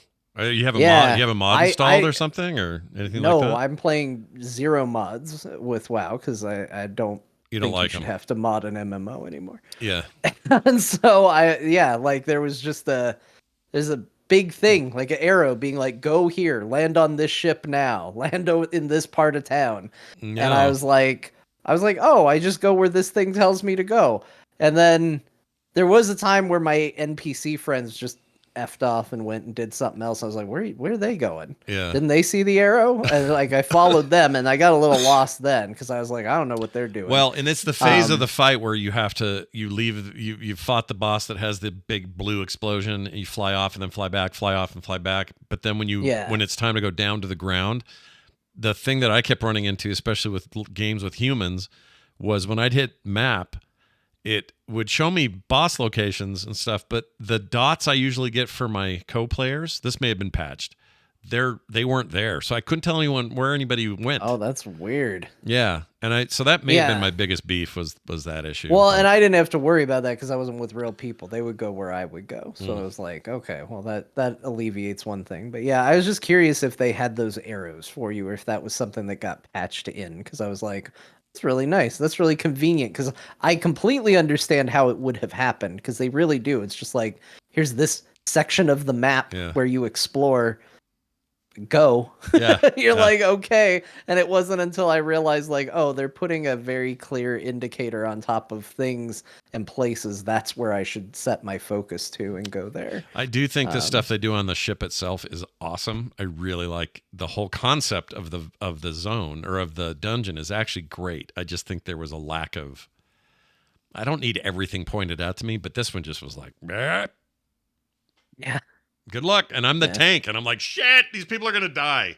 You know, no one's taking damage. And I'm just like up on the flying mount going, where the hell did everyone land? It was also before I unlocked, what do you call it? The travel or whatever it is, the achievement that lets you, it used to be, it would let you fly. Now it lets you switch to normal flying. And I forgot the name of it. Pathfinder. That's it. Pathfinder. Pathfinding. Yeah. I unlocked that. And for the first time in a long time, because I usually just get pissed and don't do it. And I did it because it lets you toggle between old flightway and new flightway. And the old flightway is actually kind of a benefit to that fight because it's just less like zoomy. So you lift off and kind of hover back and wait for the big blue bomb and then it shuts off and stuff. So I did a little bit of that after I unlocked it. It made that fight easier. But I don't know about those arrows. And it hasn't popped for me in a couple of days, so I don't know. Cool. Anyway, I have been playing a ton. I'm working on a warlock now, just about 4 levels to 80 or so is all I have left with him. That will make him my 4th 80, I think. I think this expansion has been extremely welcoming to anyone who loves alts and working on extra characters because the way the warband stuff works and how much stuff is shared, especially unlocking anything that's reputation based or any of that is so much better than it's ever been. Sharing some bank space, having the ability to sort of send things to each other in very simple ways I really like it. And I have also decided, even though we were all, not that we were lukewarm, but we weren't like raving about delves last week. I think delves are awesome. I think delves is maybe one of the coolest systems in the game right now. And in a very long time, one of the best new systems. And I think it'll be around for a really long time. There's been some tweaks to it and some nerfs and some buffs this week even to just sort of balance them out. But I'm getting more variety every time I go in there. It's never the same scenario. I'm always doing something different, it feels like. I saw some stuff in a level 8 today I ran with Tanner that was nothing like that one has ever been for me before. Like it was doing 5 new things that just I hadn't seen in any delves up to this point, and I got 2 pieces of 600 plus gear out of it, and I loved it. I really like delves like a whole lot, and to the point last week about it should all be soloable. People are having no problem once they're geared anyway soloing tier 8s, like they're just in there doing it. That's cool. I keep saying I'm gonna get in and try it, but I haven't. I wish, because I haven't loved them up to this point, but I see all the rewards and like obviously they're ramping up and putting a lot of attention on it right now. So I'm like, I'm gonna get in there. I'm gonna do it, and then I just don't. Yeah, no, I get it. I do mean to get in there. Yeah, the best gears in tier 8 or delve tier 8. So yeah, that's where I got those 2 pieces today. If you're interested in the loot game, delves are the best place to be. I went into like a heroic and looked at the crap I got, and I'm like, "Why? I waited in a queue for this." Yeah, especially DPS. They're right? fun to do, but like once I've done them all once, I'm like, "Well, that content's done." Yeah, I kind of hope I don't want to predict anything I can't predict, and also I don't know how the follower dungeons would work if you did this, but if they could make the actual dungeons more like delves, like give them more variety. So, this time we have to fly for this part, or this time it's not the same layout. We have to go that way because the boss moved, or I don't know, just to shake those things up because they're so kind of rote and memorized. There's a prison in Dalaran and Wrath of the Lich King that had different bosses every time. Oh yeah, I forgot about that. They did experiment with that at one point. I mean, it isn't quite what you mean. Delves, there's a whole new missions. Like the objectives are wholly different. The NPCs are wholly different. I was surprised as you tier up. They give you different quests in there, and if they're bountiful, I think some stuff changes too. Yeah, it gets harder. I think what's fun about them is that I can do them at my own pace and solve them how I want to. Like there isn't a meta. Like if you go into a dungeon, everyone, if the tank starts walking around the trash in some weird path, well, that's what the team's doing. Like you don't have any involvement in it, in like the strategy of taking care of the challenges. You just follow the tank and do what the tank does. And the tank really doesn't have a lot of options either. It's just round everything up and kill it. So I think like solo play lets you play how you want a little bit. Yeah. I also today did a weird thing while I was taking a break from something. I just casually, I knew that there were 3 world bosses in Pandaria that I'd never gotten the mounts from. They're just farmable, but you can only do them once a week. And I thought, no one's out there. I'm going to go out there. I can one-hit these things. Let's just go farm some mounts just for fun. So I did that. Sure. Threw a hammer at one, bleh, died. Got some something cool out of it, some kind of transmog something, but it wasn't the mount. And then the next one, I got a bunch of gold out of it. And then the third one, all 3 were just one hits. The third one gave me like nothing. But I'm in this mood where I want to collect shit. I don't know why I feel this way. I've been getting transmog crazy. I've got all kinds of new outfits for everybody. This warlock is because you're out of content, but you still want to play the game. Well, sort of. I mean, I have plenty to do, but I really enjoy that. The cosmetic aspect of the game used to really not matter to me that much. And it's just in a really good place now. The places you can earn it, how you can earn it, the places you can get it randomly is just nice. I really like it. I got on board there whenever you're ready to start the Shadowlands portion of this conversation. Oh, let's do it now. I need to know why the hell Bo played Shadowlands. Yeah, this is we're talking about War Within being one of their best expansions. Let's talk about one of their worst, Shadowlands. Yeah, and I didn't play the War Within barely at all this week because I was out of stuff. Once like last week's show, which is the same like lockout period or whatever. Yeah. I did all the weeklies and stuff. Like I was done. There wasn't anything left to do. So I think I got into some Mythic. I tried Mythic 0. By the way, also kind of weird because Mythics are worse than the Delve gear I got somehow. The Delves are, the Delves are, maybe they're going to have to dial that back because right now. No, don't dial it back. That sounds great. Yeah. But I did a couple. To I did a couple for fun, like it was cool with the guildies and Shinobi, who's a regular listener. He had these sweet green laser swords on his demon hunter. Whoa! I was like, "Yo, what the hell are those?" And he's like, "Oh, you get them from Shadowlands. There's like a patch that had these like lightsabers. There's like a bunch of different colors." I was like, "Sick! I want that." So you're farming them. What's that? Well, and I'm like, so where are they? It's like, oh, Shadowland. So, and we have Shadowland dungeons in season 1, right? So it's not like to do mythics, I have to go to the Dragonflight time place and go to Bastion and get in the regular way, not the raid finder way or whatever. Yeah. So I'm looking at it, I'm like, well, how do I get to Zereth Mortis? And I'm like, oh wait, there's like 0 NPCs in Ouroboros. Yeah, you have to unlock. So like all the story. I've never started Shadowlands, and I'm like, well, I'm out of stuff to do, and I'm looking at this Ouroboros place, and I'm like, I had a curiosity, and because every time on the show we talk about Shadowlands, and you're like, oh, Shadowlands is terrible, and I'm like, but why? Like I never played it, I just seen the trailer. Well, hopefully I was always cleared about what's bad, because what's bad is not the story or the leveling process. I loved the early game. Although it has it has. So I've formed. It's got story problems, opinions, but and people are actually, I think, generous in not slamming this hard enough. Look at that! And I now have fully formed opinions of what makes it not a great expansion. Let's hear it. But Nobody anyways, has ever talked about this. Let's just say I started up the expansion, and it started off kind of good. Like Sylvanas is there, Batman, Ebon Blade guy, whatever. He's like, we gotta go to the Shadowlands, Batman's on the team. It's good.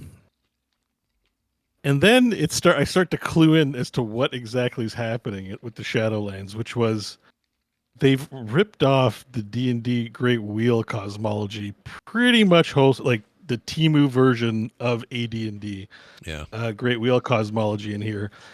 And it really doesn't feel like it belongs in Warcraft, like at all. From the jump, I'm like, oh, I'm in the City of Doors. That's what Ouroboros is. Right? And then it's like, oh, okay, we're going to the heaven plane of existence. Yeah. Why is everyone blue? The zone looks fantastic, and the game's as fun as it's ever been. Like, wow, that part's fine.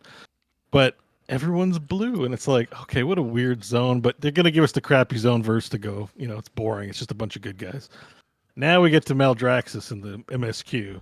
And you get into Maldraxxus, and you just see like a whole horde of people fighting, right? And you're like, oh shit, this is like the Abyss. Yeah. And maybe they've truncated Beator and the Abyss and the Blood War and the Great Wheel cosmology and just put it into one zone called Maldraxxus. Well, pretty much shortly after you get there, you start to realize, wait, these are the good guys. Like there's a problem with the Arbiter and this jailer guy, and where'd the Primus go? And it's like, wait, isn't this like a realm of violence? So I almost feel like, remember when I was like, why are we doing United Nations of Warcraft and Oz-Kahet? Someone should have posted the first time meme to me, because we're doing United Nations in slimy, gross zombie land in the afterlife. Like, it's like they're addicted to making everyone nice in this game. And it really hits bad when you're going to the cosmos to meet avatars of lying and violence, and they're all reasonable people trying to get along and make the world a safe place. And I'm like, what? So this is like, so they lifted the idea of the Planescape cosmology, or second edition. Like it's just fully lifted from D&D. Where's the Emerald Dream? No Emerald Dream. That's very proprietary afterworldy dream business. No, we got a blue world instead. I love that world, though. Oh, you mean the blue people versus Amber World or whatever. Like, look, the zone design is impeccable. Like, the Bastion looks amazing. Yeah, it's everything related to story and lore. Right, is somebody cracked open the AD&D books and go like, can we rip this off and pump out an X-Pack? Let's go. And it's so bad. It's so ripped off. Story-wise, this is the first fully non-Metzen involved story, by the way. It's so ripped off. Like, Yeah. I don't know if enough people are as familiar with that stuff where they can't quite put their finger on why it doesn't feel like Warcraft, but it is absolutely ripped off. And then just bad ideas. Why is everyone turned blue in heaven? Like, it's so dumb, and everyone turns human. Like, talk about racist. If you go to heaven, you get to be human. Where's all the orcs in Bastion? Yeah. And then you get to, and this is the worst because I actually like the zone of Revendreth. I do too. I It's like them cool. all. It's Yeah. But it's such cool zone. Yeah, But it's Yeah. such a lore stumble. Vampires are cursed beings, they don't go to an afterlife. That's part of the curse. And now you're saying, well, if you're bad enough, you'll get to be a vampire. We'll call them Venethir, and they're not really vampires. And so you get to go to afterlife, but also you have to look like that. But also you're a good guy working with the Arbiter to keep the realms of death a peaceful place. So you don't even get to be bad, except for Sire Denathrius gets to be bad. Like it's so plot armored and so like designed because we have a product to sell and it has to look like an expansion. And so we just ripped things off and then put bad ideas together to make it all fit. That it is exceptionally terrible. It's like I said, it's Temu World of Warcraft going on story wise. It's absolutely It's the worst. It's the worst they've criminal. done. It's criminal. It's not that going to the afterlife is a great idea. They just didn't put any of their own ideas in, and the ideas they stole from, they left the best parts out. like all the stuff that makes the afterlife the afterlife. And they're like, you're so special. You're a Mawwalker. You get to come here. But then 500,000 other characters from Azeroth also join you here, and everyone was working together for world peace because of one big guy who's clearly a Thanos ripoff for the most part, except Thanos has motivations. This guy's just like, I hate reality. Let's make a new one. And Sylvanas is like, cool, I'm down. And then there's this moment where it's like, all right, time to change reality. And Sylvanas is like, wait, you're going to change reality? The thing we've talked about for 5 years? I'm not on board anymore. And then it's so bad. And this doesn't have to do with the X-Pack, but also they've taken some care to speed up the reputation process. So when I do quests, I get a full renown. So I had 80 renown with Revendreth in a day. It was awesome. Not much, I loved that. Yeah. But my Maw was super behind, so I get zeroed out at maximum jailer aggro. That's because the Maw sucks. So I can't progress that part. So they half-assed even retroactively making it so I can just enjoy the game as an old X-Pack, where it's like they sped me, I did all the MSQ for the baseline, I did all Venethir to maximum, finished all the quests, but then my Maw is stunted. And so stuff starts happening crazily out of order. I get a cutscene and Anduin's in chains and Thrall's getting beat up and Jaina's going no, magic hurts. And then all of a sudden Jaina and Thrall are hanging out with Batman going let's raid this place. And I'm like, I didn't save Jaina. What the and it's so out of order and disjointed. I have no freaking clue what's going on anymore. Yeah. So I'm bailing. I got to Zereth Mortis finally, but I started Hey, you made it further than I did because I never went to Zereth Mortis. The more I got into Shadowlands, the more I had to see how much ripping off and how many bad ideas were stacked on this shit pancake. Yeah. And it's exceptionally. They should just nuke the whole X-Pack from the game. They should literally. I know we don't like deleting games and stuff. They should just wipe that. The fact that in Azeroth he'd be like, if I play my cards right, I can be a big-eared, big-nosed vampire in the afterlife. It's now the lore. There's churches everywhere, and Bastion seemingly has no connection to any of these holy churches. I don't even understand. When they're like, we're paladins and we pray to the light. No one's answering the phone upstairs. There's no light place. There's a bunch of blue angels. There's a deeper understanding of how the light works and how it works with the people who believe in it the most in Hallowfall than there was in the entirety of that one expansion. Right. I'm like, Yeah. and now that like Anduin's been there, and it's like they're handling it tastefully how he's finding the light again. Mm-hmm. But it's like it's definitely got to be retcon because he knows what's up there, and like the light, it just had nothing to. It has nothing to do with anything like the afterlife. Like It's a bummer. It was so poorly, a bunch of bad ideas stacked on bad ideas, and just seeing how they've like, not that I'm like trying to defend WotC here or but the D&D Planescape's pretty awesome, and the D&D cosmology is pretty awesome, and just to see it like lifted wholesale, like in such a bad way, like it's such a cheap way, like the best I think the best they ever did with any kind of poke into afterlife concepts, ironically, was from their other less than stellar expansion, which was Battle for Azeroth, and that Bwamsamdi dude. I loved him. Oh, that dungeon's awesome, by the way. There's some exceptions to this, and the other side was an awesome dungeon. Yeah. And they're There's running a dungeon around. where Bwamsamdi's fighting with a big dude, and the big dude's like, "You can't control me." Such a great character, dude. He's so great. Yeah. No, that's the thing. Is like, it's clearly a talented team still churning out good stuff. Like the vampires are cool. It's just they're not afterlife. It's like every vampire story ever is like, yes, they're soulless, cursed beings. They're immortal, but they have no soul. And I was like, oh, we're going to hold my beer. We're going to you're literally going to become vampire in the afterlife, and you'll be good guys. You'll just be dicks about it. And it's like, this doesn't, you need to say the idea out loud and realize we can't go this direction with our creatives because it's stupid and everyone's going to think it's stupid. Even if the animation's so cool and like the castles and yes, they knocked that shit out of the park. It's actually really, the zones are neat.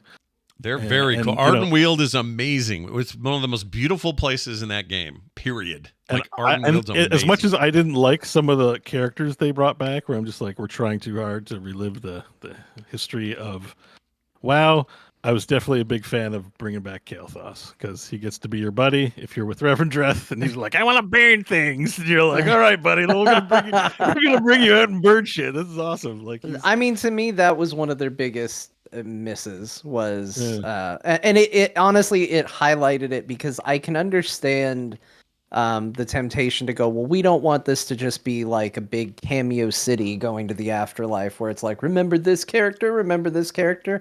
Well, that works if the other thing you do is compelling. And the problem I had was it wasn't that compelling, and then it just felt like a great big missed opportunity to check in with all these characters that didn't exist. And the things that stood out as highlights in that expansion was Garrosh, was Kael'thas. Like, as much as I didn't like it, like the Lich King popping back up, as a mote of light was more interesting than most of the zones that were there. Yeah. And it's like, it's like, I don't blame you for not wanting to make a cameo fest, but the problem is what you made. The cameos were the only thing that was really that great besides the actual zone design. But when it comes to like story and events that happened, you made me wish that you had just done a cameo fest, and that's unfortunate. No, it's not great. Yeah, and it's again, I just think they did not. They phoned in the lore. They didn't look at this and go like, we're now expanding the cosmology of this universe. There's existing cults, religious sects, prayers, that like connections, and we need to like build out that world now before we set a game in it. And it just looks like they're like, well, we don't have time for that, so let's make it look like the D&D wheel and just like kind of shoehorn it in. Yeah. And we're not going to worry about it's the afterlife, so what the people believe, or it's not quite what it would be there, but it's like so. It's just one bad idea after another. Like Kevin just being humans and only the Blue Man Group is like, did you not sit and look and go like, we can't make this. Like we can't do this. It's so dumb. Like it's really, really, really bad. I think they need to excise the entire affair from the game. To be honest, the only cool thing was Warglaive to Ronda. I kind of I liked Wargrave Tyrande, but that's Yeah. about it. There are a lot of things I liked in that expansion that were mostly visual. Or music, or levels were awesome. That's what got me started. Was like cool swords, and Bastion looked pretty neat. Like, damn, they got to play with the whole color palette, in some of these places, and it looked awesome. But the actual content, oof, like not good. Not good for a lot of people that are invested in the lore of this game, and just I think that's why people felt disappointed. Like I said, I don't know if everyone recognizes the fact that they just ripped off the D&D cosmology, but that's literally what they did. Like it's in defense. It's not even in defense. It's like not even like a stretch, and you can't even say, "Oh, it's inspired by." It's like, no, you're now saying the afterlife is the Great Wheel, but all the people work together also in the afterlife to make sure, the Primus is a Chad. He protected his sigil like so hard and did, withstood the jailer's tortures, and I'm like, but isn't he like the violent god, like where everyone just fights constantly? Why is he helping people? Like, what the hell? Makes no sense. The good news is, Bo, it all culminates with the jailer is the reason that anything in Warcraft happened for the past forever, and he was only doing it so we could be ready for a bigger threat. Yeah.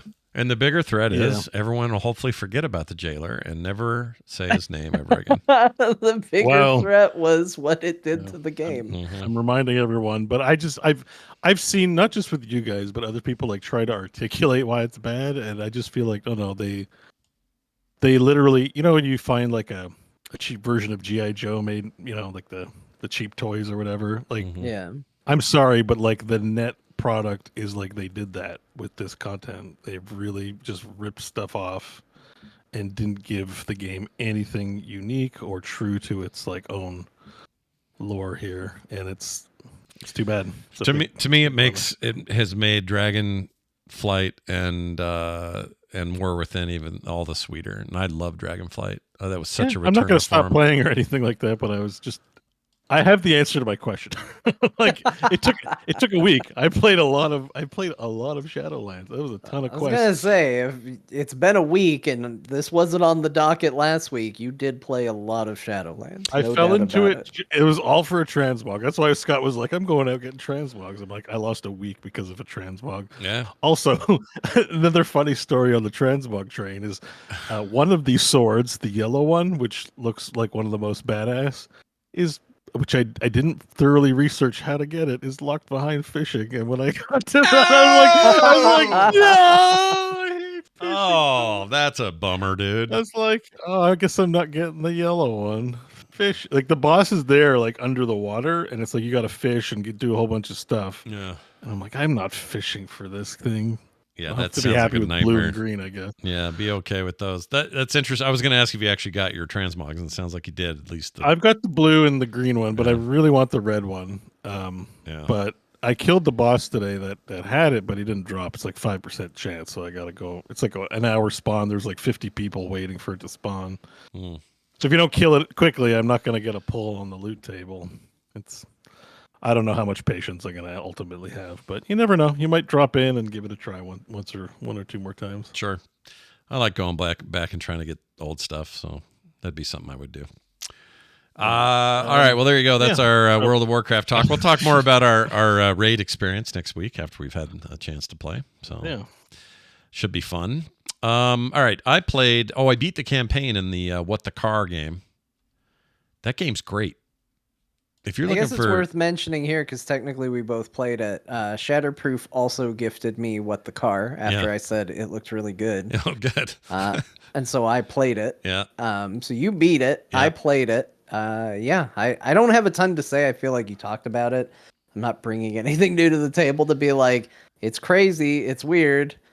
Delightful. It's fun. Yeah. It's charming. Yeah. It's a fun little time killer. It is absolutely that. It was great for a COVID freaking brain fog week for me, and it was the only other thing video game wise I could play besides WoW. So I played it, beat the main thing. There are still stuff to unlock that I just didn't get in each level. I didn't go all gold, so I could go back. Also, a ton of user-created content in this one, like tons of it, and I kind of want to explore that a little bit. So, yeah, What the Car is rad, and I beat it. So mark one off the list of Scott beat a game this year. Hey, you did it. I did it. I logged into Satisfactory 1.0. I was excited. I think I even said last week I was looking forward to this. And so I did. I installed it. I logged in. And then my brain went, and I got out. Because let me tell you something. When you have COVID, what's the word I'm looking at? I can't even do it now. COVID brain fog, we'll say that. Okay. Playing a big automation game where you're worried about factories and output and mathematical inputs, and let's see, if I have this much ore going to this, then what if I blah, blah, blah. You start thinking that way, and you're doing it in first person, not in God mode like some of the other ones I play. You may as well just freaking forget it. Like, I couldn't do anything. I couldn't even remember how to take that screwdriver and pound my first bit of iron out manually. Like, I was like, I think you were bold to try. yeah. I remember I got a fever. I got really sick, and I had tried to go to work at first. This was pre-COVID, everybody. Yeah. So before anyone's like, "Oh, he went to work," this was when that was kind of a normal thing. Yeah. I tried to go to work and tough it out, and realized very quickly I couldn't. And I went home, and my fever got worse at home, and I started hallucinating spreadsheets. Oh, my Lord. So geez. the idea of trying to play a game like Satisfactory while sick is scary to me as somebody who has seen Excel cells popping up in front of them, like in front of their eyes while just sick in bed. Of being like, this is terrible. This is the worst. Yeah, it's hard. You can't. It's just, it requires parts of your thinking that you can't produce when you're that, under the weather or whatever. So I got out. I will be getting back in and playing when I'm feeling up to it. But people are really loving that final version of the game. They're real excited about the future of Satisfactory 1.0, and so am I. And then finally, I set up the new family sharing system on Steam, the one that replaced the old one. Basically works like this. You have 6 total, you included, so 5 additional people can log into their own Steam accounts. And if you've invited them, they have access to your entire library. You have access to their entire library. And it doesn't matter when you play it. I could be playing, let's say, Satisfactory, and my daughter could get in and play also at the exact same time, even though she doesn't own the game. It won't kick her out. It won't say you're not allowed to use it right now, like the old system. Everybody can just use each other's libraries. I think it is great and extremely generous for a digital-only DRM locker that we all trust. Steam, we like Steam, we think they're, Valve takes good care of us, but there's always this little thing in the back of your head like, yeah, for now, what happens when Gabe dies? Or, Yeah. you start to worry about what the future is. This, I think, is a huge olive leaf in our direction as players and keepers of many games on that service, and it works wonderfully. At first, I thought there was a problem with IP. You could only play it on the same IP. I was wrong about that. Some people have had some weird errors with it, but it is just out, so maybe they've got some bugs. But all of my kids who don't live here are getting in, have access to my stuff. It's awesome. So, well done, Valve. They didn't need to do this, but they did it. And I don't know if they had to fight certain publishers with this or not. Like, for all I know, Electronic Arts or Ubisoft or somebody else doesn't like this idea. Oh, there are some games that don't run, I should mention. And they were mostly Ubisoft games, funny enough, or older EA titles that require EA Play. So any of those 2 scenarios where you needed a bunch of that fiddly middleware, those were on a list of about 72 games that wouldn't work on my list of well over 2,000 that do. So it's a really small percentage that don't. Not a silver bullet. No. There's no such thing, I guess. But still pretty neat. And I just want to let people know that if you were considering doing it, is just like kind of a no-brainer. It's great. Use it. John, you had a bit of a turning point this week. I'm so excited to hear you talk about this. Tell me more.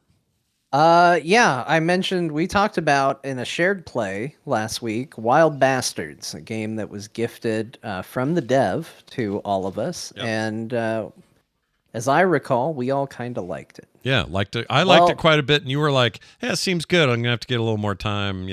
Something, whatever." I can't remember what your overall take was. But. Yeah, I was like, "Yeah, it's good. There's things I like, things I don't like. Seems like a good game. I need to spend a little more time. I'm at 20.3 hours since last week. Well, there was some time. I have not stopped playing this game. I pressed on, and because I kept restarting, which was a stupid thing, because this game is extremely forgiving with when you die if you're not playing on like an Iron Man mode. Yeah. Like it just warps you back and lets you basically try again. There's really absolutely no reason for me to be restarting runs as if it's like an XCOM and these people are gone forever. I do want to say before I talk more about the game, I've never played Void Bastards. So I might say things that sound like, well, that's just derivative of what they did before. I don't know because I don't have anything to compare to. But once I kind of got the loop of this game, and once I unlocked more characters, like there's nothing wrong with the first characters you get, Spider Rosa and Card Guy. I remembered one of them. I didn't remember the other. Casino, I think, is his name. Yeah. They're great. I like them. They're some of my favorite characters to take, but the roster gets so much more diverse and interesting over time that it just really kept taking off. Every time I got a new team member, I was like, okay, how are they going to play? And honestly, the thing I was most shocked about, I liked every character except one. I feel like there's one miss on the roster, and the roster's really big. And the only one that sucks is the dynamite guy. And even he's not that bad, but the whole strength to the dynamite guy is that, like, well, you lob a thing of dynamite. So it's good at getting in buildings. It's good at getting over barriers. There's these enemy types called yellow bellies that put up a shield, and they absolutely suck, by the way. Yellow bellies are the worst because they put up a shield. And universal truth in any video game ever, if somebody puts up a energy shield, I feel like every video game that has ever existed, there are multiple ways you can deal with this. You can flank them. You can throw something over the top of it, like a grenade, or throw a grenade next to it, and that will deal with it. Or you can unload a crazy amount of damage into the shield, and the shield breaks, and then you can kill them. I feel like that is the universal truth of anybody who uses a energy shield in a video game. You cannot do enough damage to get the shield to go down. And grenades thrown in front of the barrier do not damage them. Oh. And this is one of the key issues with the dynamite guy. Yeah. His whole strength is he throws dynamite, but you have to successfully get it next to or behind the person for it to do any damage. And it doesn't give you any sort of aiming reticle on the arc for the dynamite.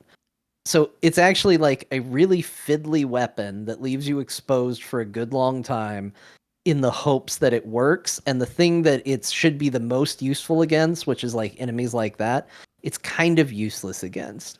At least unbuffed. There are some things you can do later on that will enhance it to where it can become useful later.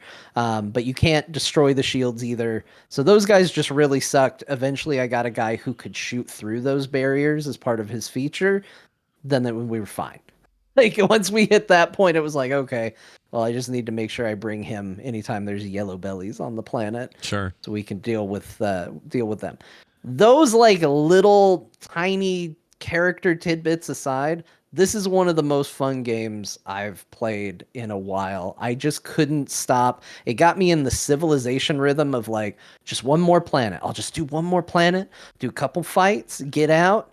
Like it's a really great game for starting and stopping. So if I'm getting interrupted from a baby coming in the room, it's like, well, I can pause if I'm in a shooter part, or I can just leave it on the map screen if I have to walk away. So probably that 20 hours is a little exaggerated because there was a lot of walk away and leave it up. But I have completed the main campaign. I got all the bastards and went through, saw credits, and I've unlocked. They now have, less of a story. You just kind of get a random smattering of who you start with and who you play with and how you get them, and you can just go right back in. And they also have challenge modes that you can do, and I'm gonna do all of that because I just can't stop playing it. And to me, I think the biggest triumph of the game, in my opinion, is how cool each of the characters are. Yeah. Like again, the roster is really big, and to have that many where I'm like, oh, I'm more than happy to play as that character. I'm more like, some are easier than others, but everybody hits at least a certain point where I'm like, oh, you know what? I can figure it out with this character and the challenges that they bring. You know, there's a guy who his whole thing is he throws knives. And if he kills somebody, he stealths, so you can go and try and find someone else to throw knives at. And he's kind of like, there's some things about that that's kind of good, but honestly, enemies are frequently spread out enough to where his power kind of sucks. Yeah. Because they just give you like 10 seconds or not even that. I think it's like 5 seconds to go find someone else. Well, sometimes they're across the map. Like you need way more time. But even him, it changed the playing for it to where I was like, you know what, this is fun. And I'm having a good time figuring out how to do this. And sometimes I'd find myself in a situation where the princes or whatever they are, the sons of the bad guy would show up, and I get in a fight with them, and they're, you know, like uber bosses. And like I got knife guy, and that's the only one I got to fight him with. And I just changed how I play, and I managed to get it. And that felt really rewarding every time that came up. All the special abilities are really cool. I can't recommend this game enough. I've been having a hard time finding a streaming schedule lately. That's hopefully going to change soon. I told my wife the other day, I said, my streaming setup isn't hooked up. I don't know how I'm going to make it work, but I almost want to stream just so more people will see this game, just so more people will play this game, because it's that good. Yeah. Like, I'm having that much fun with it, and it's kind of crazy to me that more people aren't playing and talking about it. That game being Wild Bastards. I see you, chat. Nice. Wild Bastards is the game I'm talking about. I'm glad you're enjoying it, man. I am too. I can't wait to get back to super it. fun. Yeah. I want to get back Makes to it. me want to go play because I gave it, you know, I tried it last week, but didn't get the hook. I know the hook you're talking about. Or all of a sudden a game that you're like kind of, you know, yeah, it's a game. You're like, you can't live without it. You're Something like, will grab you. Why am I not playing Wild Bastards right now or whatever? Yeah. Hades is like that. Like, I should be playing Hades right now. Yeah. No, that's great. Yeah. I'm very happy to hear that. So check it out, you guys, on Steam now, reviewing very well. PC Gamer gave it a very high score. Yeah, I mean, to me, power through it a little bit to where you get a feel for the rotation of it. Again, I don't think it's perfect. There's some things that I feel like it's in character, because like you send 2 people down to the planet, right? And sometimes you can send up to 4, and it's 2 groups of 2. Yeah. And they come back, and it's like, I'm used to Fire Emblem, where if units fight together, their bond grows, and they come back, and it's like they formed a bond. They're ready to kiss and stuff. Yeah. Like Wild Bastards is the opposite. Like you send people on missions together, and they come back up, and now they hate each other's guts, and like they have a falling out. Because there's an entire currency that's like cans of beans so that they can share beans with each other and get along and work out their differences. But I feel like I was constantly like way over invested in getting cans of beans because the stupid bastards always hated each other. Yeah. Like there's some tweaks I wish they had made to that. I feel like it's too easy for the bastards to hate each other, although it fits the narrative of the story. It really does. Yeah. And it's too hard to get them to like each other. Like every now and then someone gets along and you're like, it's a miracle. Somebody actually likes someone up here. Like, how did this happen? How did we get here? Their arguments kill me though. The way they yell at each other and get pissed, and the dialogue's great. I really and like sometimes it's just because they met. I rescued one guy and he comes up and he's like, hey, everybody, good to see you all. Hey, Smokey, I hope you're still not making people eat beans because I hate beans. And he's like, fuck you. And then falling out and they haven't done anything yet. It's just like, oh my God, what is this? They haven't even been on a mission together. Yeah. Yeah, they all kind of hate each other, so it does fit the narrative. It's a small ship. Like it's got a stink in there. With all It's a lot to yeah, manage, though. Yeah. But yeah, I had so much fun with it, and I kept telling myself, "Oh, I got to play these other games." Like I have a huge list of games right now that I want to play. I have stuff in my cart in Steam right now because I'm like, "Oh, got to play that too." I've got things that people gifted for me to try, and they're getting ignored, all because Wild Bastards is just so easy to pick up and play and have fun with. Yeah. So that game is awesome. Again, I don't know how much of it is like Void Bastards, which apparently is making me feel like I really missed something special if it was anything like this, because this is super fun. Real quick, just a Steam Deck note on this. Wild Bastards is wonderful on there. It just runs like a dream. You know, if you're cool with controller anyway, it's like, and which is how I'm playing it on PC anyway, it's great on there. So highly recommend that as well. You also grabbed the Plucky Squire. I did. Yeah. What do you think of that thing? Not insanely far in it, but so far extremely charming. So this is the game, for anybody that doesn't remember, Plucky Squire is a game that looks like kind of a very like storybook looking Zelda-esque type of game, but then it has a lot of twists on that. There's kind of a big narrative twist fairly early in the game. It's in the trailer, so I don't think this is a big spoiler of any kind. But the world has some magic happen to it, and the Plucky Squire is not just confined within the storybook, but will actually move beyond. Sometimes it's 3D, sometimes it's 2D, sometimes it's top down, sometimes it's side scroller. Pretty early on, one of the first things you do is basically play a round of Super Punch-Out, and it's an incredibly charming little game so far. So I'm really only far enough to have seen the like big narrative shift where you get kicked out of the storybook and are interacting in the, you know, real world in 3D. I do think it's a little unfortunate because I'm gonna be honest, like it was so cool. I was waiting for it because I'm like, oh, it's coming, because you do your typical Zelda fare. You're doing some 2D side scrolling stuff. You do a Punch-Out reference where you fight a honey badger. Oh, it's coming. And then they start to tease it, and magic happens, and then all of a sudden it's like that old Zelda trope where the rocks are falling down the mountain, you know? Yeah. But when they hit the edge of the book, they pop out of the book as 3D rocks coming out of the edge of the book, and it's like, ooh, some crazy stuff's coming. I can't wait for this. And then they finally do the thing. They pop the Plucky Squire out. They're like, boom, you're in the real world. And then it turns into a stealth game very briefly. Oh, weird. And I was like, it's not the worst thing. It's not awful, but it did cut the momentum a little bit for me when I was playing late at night. And I was like, all right, we'll tackle the stealth section a little bit later. I don't want to do it right now. Yeah. So that's about as far as I got, was kind of near the end of when you're running around in the real world. But it's an incredibly charming game. It does fun little puzzle things where, because it's a storybook, you can see the words printed on the stage about what's happening, and some of the puzzles have involved knocking certain words off and replacing them with other words, which changes the layout of the page. And lots of creative little things like that. So it's a fun game to play, which I think is also important to say, but it's mostly there to be, you know, kind of charming and neat, and the puzzles are interesting. So it's been a very fun little distraction as well. Yeah, I need to get this one, I think. It just looks too delightful not to play it. It reminds me, remember which Mario game went from he would like get up on a wall and then become 8-bit Mario for a while?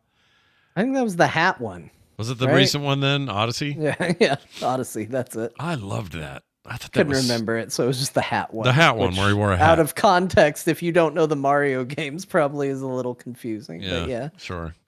That's the Plucky Squire, everyone, available on all platforms currently.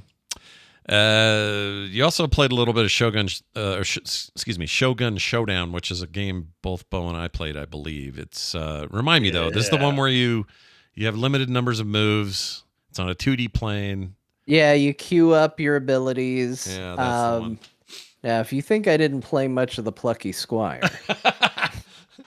Just let me tell you about how I barely got through the tutorial of Shogun Showdown before I was I need to take a break for a moment. It's a casual game. Like I can only play an hour or two at a time because it's a puzzle game, right? And you're trying to think of moves ahead. So it will exhaust your mental faculties after a time. You're like, okay, I'm gonna play something else. It's basically, good, but it's like, basically that mech game, but what was that called? Shit.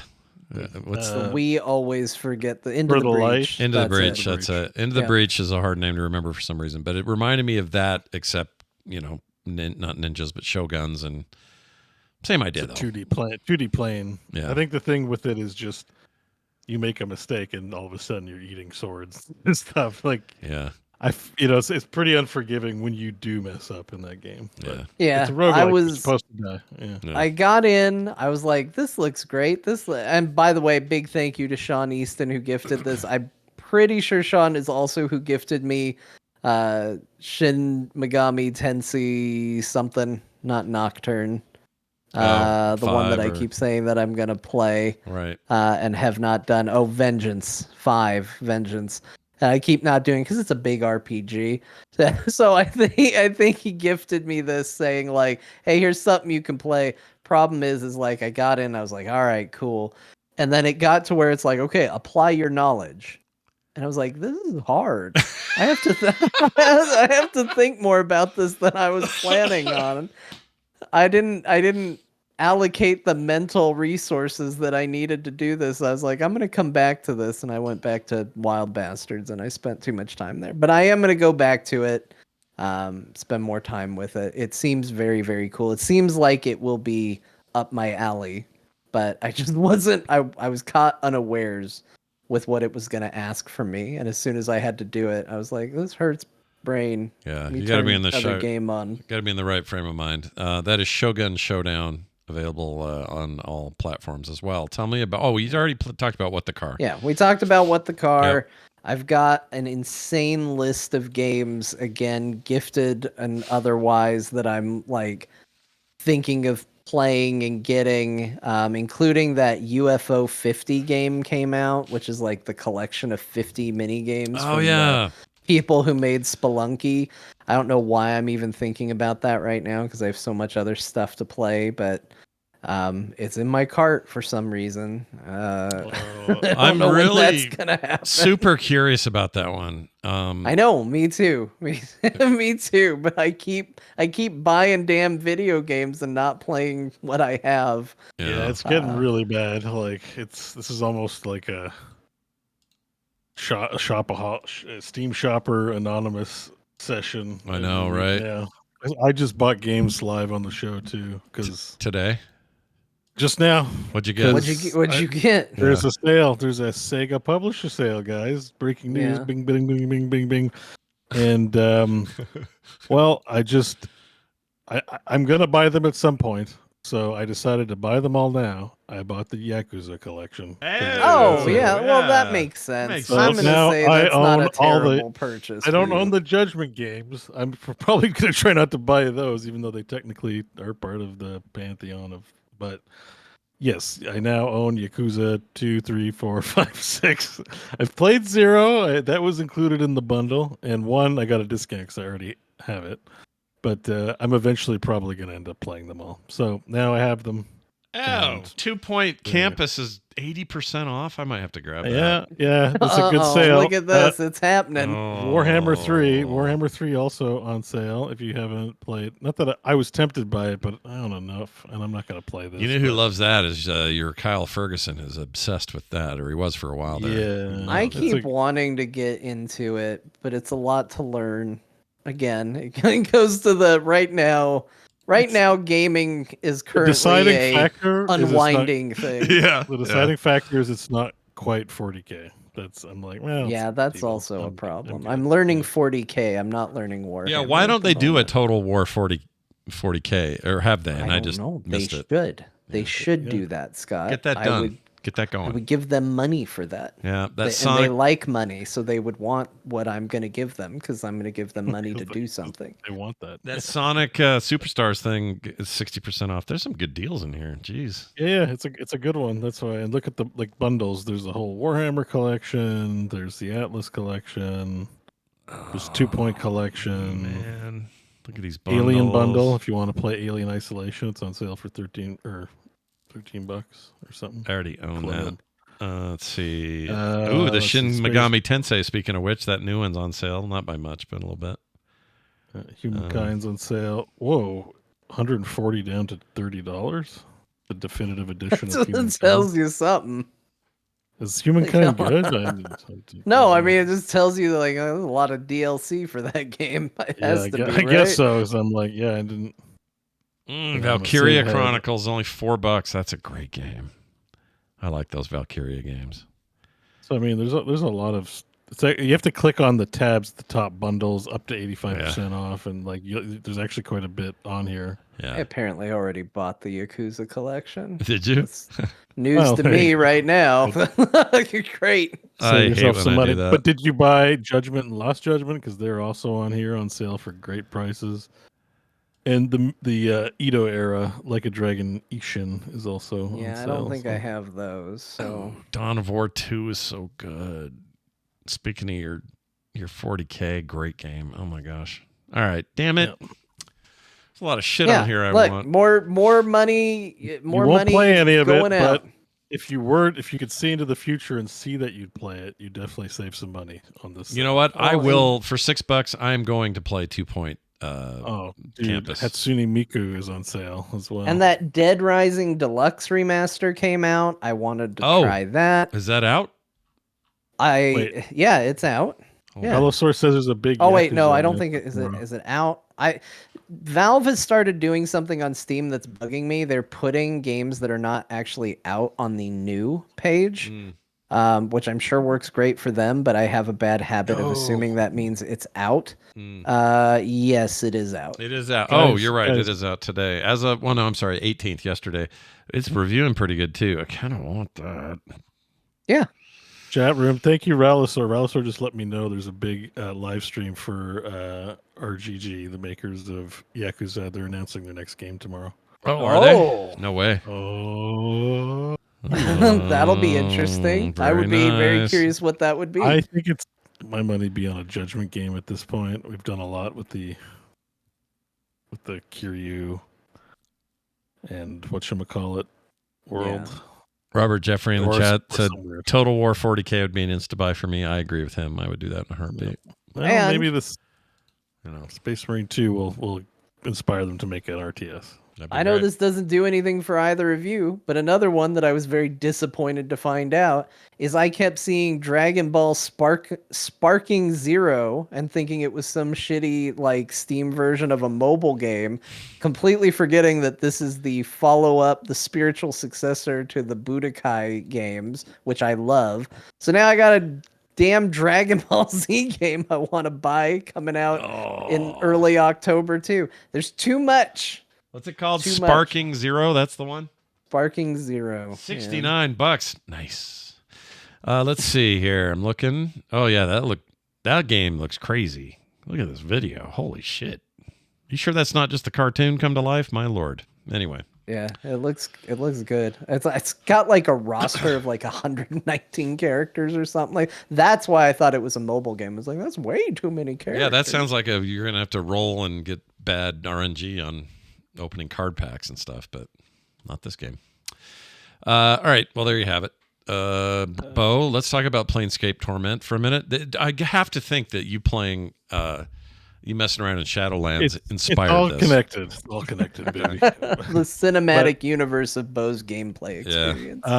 It is. Although Planescape Torment's been something since I finished Disco Elysium that I've really been wanting to dig into. It's just for those that don't know, Planescape Torment is a second edition BioWare, like Black Isle Studios sort of era game, like Baldur's Gate and Icewind Dale and all that stuff, right? Same engine. I think, Commonly, like on people's best CRPG of all time list. Like if you watch a lot of people talk about it. However, it hasn't aged well, and it's pretty ugly. It's and just generally the vibe is also meant to be pretty ugly. Given that it's replicating the art from the second edition books, which are a lot of black and white art, a lot of uncomfortable angles, and that ugly look, right? Just it's more stylized, which it looks really cool, but it's always been a little hard to get into, and I've always been like, oh, I'll get to it. And considering I was playing Shadowlands, it got me thinking about Planescape a lot because I'm like, they just ripping. Like I said, we talked about that a lot, and I was like, I really should not be playing Shadowlands. If I'm just gonna play Shadowlands and do the dumb shit, like I should play Planescape Torment and start playing it. So I've actually properly in earnest started playing Planescape Torment. And I'm still very early in the game. It's hard to play a game with so much text and dialogue that isn't voice acted at all. It's reading, and it's also notorious for, it doesn't have very good combat, and a lot of the stuff is meant to be solved. Like one of its innovations was that you can resolve a lot of problems through other role-playing options aside from combat. That being said, there's plenty of corpses wandering around this place to beat up. But the game that often gets referenced, the more modern game, is Disco Elysium in this, and I do see the parallels. So in this game, you play a corpse that keeps dying, but never experiences true death. And when you wake up, you don't have memories. So because you keep dying, you lose more and more of your memories. So the way Disco Elysium's like, you just had a huge bender and did so much drugs, you lost your memory once. But this game is like, you keep dying and keep losing your memories, and your body keeps becoming like this whole museum of ways that you died, to the point where like there's an NPC I met, and I was like, she was blind and likes to. There's a huge dead body economy in this game where you can sell the dead to the dustmen, and they'll enshrine them in a mausoleum. So there are collectors who go and find corpses. Maybe they kill them, maybe they don't, to sell to the dustmen. And that you wake up in their mausoleum because you asked somebody to kill you and sell you to the dustmen, knowing you find out you're like an immortal very early in the game. It's not like a big spoiler. But you don't even remember your name. You're like the nameless one. So you're trying to find your memories because you wake up and you're like, why do I keep dying? Really? This is all really happening? So it's like Disco Elysium like that, but it's in this more fantastical realm that really is medieval cyberpunk. Like, I really stick to that. It's a shitty medieval world, but everyone's cynical. Life is cheap in this place, just like it is in Night City. And you're in this place where the gods have no purchase, so their agents are there. It's also set in the hive part so far of Sigil. Oh, we've been there, Scott. Yeah, I remember that. And you guys have played there, and it's definitely a nasty place. Just like I think we depicted it pretty, I think, accurately as well when we played it. So there's a lot of connective tissue there. It feels personal because we said part of the campaign was in the City of Doors, and we did spend some time in the hive, and just listening to them talk about the Lady of Pain. They're like, you don't want to talk about her because just invoking her name, she might appear, and then she'll put you in one of her mazes, and you'll never get out. You just leave it alone. It's really cool, and so far I'm enjoying it. Like I said, it's going to be reading, a whole bunch of reading, but I'm making an earnest go of it because sometimes games are like, they're fun, but you have to like get your nut up to actually play them because they're a little hard to approach, and I think this is definitely one of them. But apparently it's got like a good story, and I'm looking forward to getting to that part. Yeah. Right now I'm just like in the opening segments. So there was an old lady who gets she just picks up corpses and pulls their teeth out and sells the teeth Like you do. Jink. Sure. And then she sells the corpses to the dustman. And so I died at one point. Instead of dying, she just collected me. She's like, oh, you're alive? So like while you're at it, I'm like, can you cut my body open just to see if there's items in there? So like it's like, what do you want to cut open? And it's like, can you cut open my rib cage? And then it's like and then you cut open the rib cage and you're like, oh, this is terrible. Cut open my stomach. And as it turns out, there was something, I think, in the rib cage. But I had my stomach cut open, my skull cut open. Like, you can get different parts of your body cut open to see if there's items in there. Another big thing that's like Disco Elysium is that in Disco Elysium, you lose you're a detective, so you lose like your paperwork book. Yeah. And finding that's pretty important. And so in this game, before you died, you had the guy who killed you with a knife carve some instructions on your back. Mm-hmm. Kind of like Asterian's instructions, except instead of looking cool, it's just carved in the back. And the instructions are to go find your journal. So everywhere I go, I'm like, "Have you seen a journal?" And they're like, "What are you talking about, journal?" Like, I haven't seen a journal, so I'm looking everywhere for my journal. Which just reminded me of Disco Elysium, because in that game you're looking for your workbook, your notebook, which fills in some blanks but doesn't, and it's like, oh, I see the spiritual successorship of those two games in particular. Yeah, so far it's pretty good. And someone referenced the Diablo font. Fun fact, I think before Diablo got made, what was the publication date? I'm pretty sure Planescape predates. Planescape came out in... Planescape predates Diablo, and that font is a font used in the publication 1994. Well, it doesn't... Diablo 2 it does, but not Diablo 1. Diablo 1 came out in 96. This came out in 99. So right, so Planescape was published in 94, so like the books, and they use the books font. Gotcha. Okay. So that font is actually a Planescape original use. I mean, it's fine that it's used in Diablo, but it actually isn't. It isn't actually the first usage of it. It's a Planescape thing, Got it. which is a fun little fact. A lot of stuff was influenced by Planescape.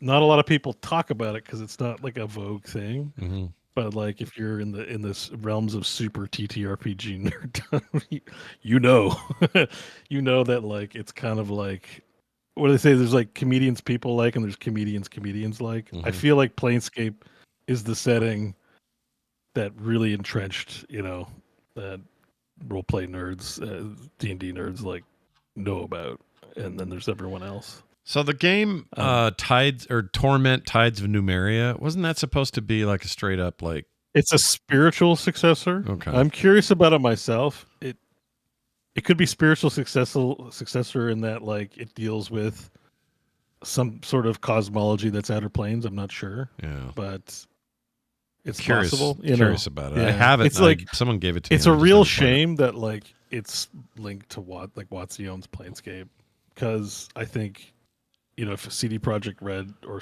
Larry or somebody with some real juice could make a really good game in 2024 in this setting. Yeah. But I wouldn't want WotC to do it. You know what I mean? Like, I'd want somebody interested in making a great game. It's the only visual depiction of the game outside of like source books that you'll ever see of Planescape, and unfortunately, it's very dated. And the color palette they use is all browns, greens, and grays. Like, it's not a vibrant game. And it's like, the very early beginnings of when they were taking 3D renders, but just screenshotting them and animating them. Mm-hmm. Like, it's that era. Yeah. So stuff looks really awful. But the story's like getting interesting. I'm interested in where it's going. So I'm glad I finally started. I'll probably have more to talk about in later weeks, because whatever juice is in there that makes this like the greatest of all time, I haven't got to like big reveals or whatever. So, well, you haven't become a M Sports champion yet, right? No. Yeah, that's only canon. Like, I feel like what should have reached out to me to help contribute to their new Planescape books, because we could have totally made M Sports. Oh, M I Sport. should check to see if they rip me off or not. Let's call it Planescape M Sports. That's the new game. That's it right there. Yeah, well, the M Sports module would be like an extra 32-page companion. Let's do it. You get Kung, the Lizard King, and Yeah. I can't remember the other marionette names. If you don't know what we're talking about, it's a deep cut to There Will Be Dungeons, our D&D show, and you've only got like hundreds of hours of content to get through to find out. So just go find out. No, the M and M Sports stands for marionette. Yeah. And basically, think of an arcade machine, but instead of having a computer in it, it's magical marionettes that you control with a stick, like a fighting game. Yeah, like a fight, like a straight. And there's even cool fighter. graphics, like they'll shoot little spells and shit at each other. But it's marionette sports. There's no computers here. I was talking to another listener who's on his 4th complete listen through of There Will Be Dungeons. Oh my gosh. I know. They're going to be more familiar with the campaign than BEAU. Yeah. Look, I definitely have a ton of shortcomings and stuff, so please do not take this as arrogant, but I just think we made a really special story out of the whole thing. Yep. It's really good. It is good. Great And characters. I'll listen to it and cringe and turn it off. Like, I'm not saying like I'm God's gift to whatever, or you guys are God's gift to whatever. But I really think we did a special thing, and I think it's going to stand the test of time. Yeah. Humbly, at the very least, it was for me. Yeah. That's what I. And my character Yeah. kicked his wiener under a bed and pooped in a chest. So I mean, just everyone brought like just fun ideas. That the whole point of the shared storytelling is none of us could think this up alone in a room and it'd be special. It's like the chemistry of what came together made this zany adventure, and we were fortunate enough to have recorded the whole thing. And it's all there for the people rest of listen the to world it, to hear. They enjoy it. It's an adventure. Yep. For sure. All right, let's move on to it's Dear Martha time, and we got a message, John. I don't know if you've read ahead or not, but I got a message for you. Okay, good. That's good to know. What do we got? This one's tricky. It says, "Hey guys," it's from somebody named Corey. It says, "I'd love to hear Martha's husband." I love how they're designating. It's never like we want Martha to say, because they understand that it's like Zelda and Link, right? We got to make the distinction. Anyway, I'd love to hear Martha's husband write home about something near and dear to my heart, the real-time strategy genre. It gets no love anymore, says Corey. All right, Corey, we're going to give it a shot. John's going to improv a little Dear Martha letter, and we'll see how it goes. John, you need anything else before we go? No, I'm just fighting the urge to just not make the entire letter. You must construct more pylons and then call it a day. I mean, it's I'm only tempting. mentioning it because that was maybe the first thing that came to mind, and we'll try and come up with something else. All right, well, let's see what happens. Here we go. My dearest Martha, war is a crazy place. But I've noticed that despite what Ron Perlman might tell you, war has changed. Used to be back in the day, you would send people out to farm Tiberium, or lumber, or minerals, or gold. Now they just get in, one person takes care of everything. They hack and slash and jump, or maybe they race a car or shoot a gun. But nobody ever seems to want to build anything anymore. And if they do, they want to be diplomatic about it. They want to talk to each other, have a conversation. They don't want to build a big tower from which you can rain down destruction upon your enemies when they get so close. They don't want to construct pylons to power facilities, to create upgrades so you can teleport an army across the world and lay siege to your foes. In fact, there's very little sieging to your foes that they're doing anymore. What has happened? Can nobody figure things out in real time? Everybody wants to take a turn, see what happened, really consider their moves. Can't think on their feet. They've never created a binding to say that when I hit 1, these troops are selected. When I hit 2, these troops are selected. No more do I see little Jason Mankiewicz stutter stepping across the battlefield shooting Zerglings from the sky. It was a feat to see, Martha. A true feat. The way he would walk forward, turn quickly, fire, then walk forward, turn quickly, and fire. It was impressive. Those days seem to be gone. I hope one day they return, much like I probably never will. Yours in this life and the next, Family Guy Man, 32. 32. I was worried he wasn't going to have a number for a second. That would have been really weird. No, this is all taken these days. Yeah, that's a good point. Well done, as always. Thank you for that, Corey. We appreciate it. If you have your own to submit, you can send them to our text line or our email address. Any of those things will work, which we're going to talk about right now. So let's do that. That's a good question. That number is 801-471-0462 for your texts and your voicemails. And if you want to email us, talktothecore@gmail.com. Like one sleepy panda who sent this text in. This is for Core. Good evening, gentlemen. I play hockey on Friday nights, and I listen to Core on the way there. I noticed something recently. Whenever I listen beforehand, we win our games by a large margin, his hockey games. If we don't, or if I don't, we tie or lose. I'm still gathering evidence to support this, but core has become the sports superstition in the vein of Tom Brady wearing the same socks his entire career. I'll let you know how the playoffs go. Game related, have you seen Tape to Tape on Steam?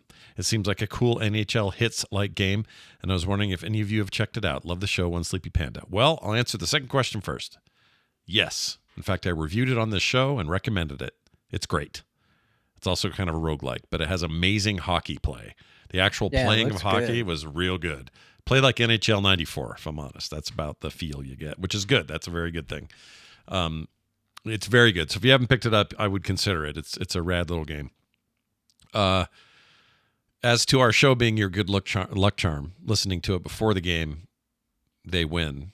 I mean, I don't have any problem with us being someone's superstition. I say go for it. That's fine, but now I'm going to feel bad every time we push the show to Friday. Yeah. Or yeah.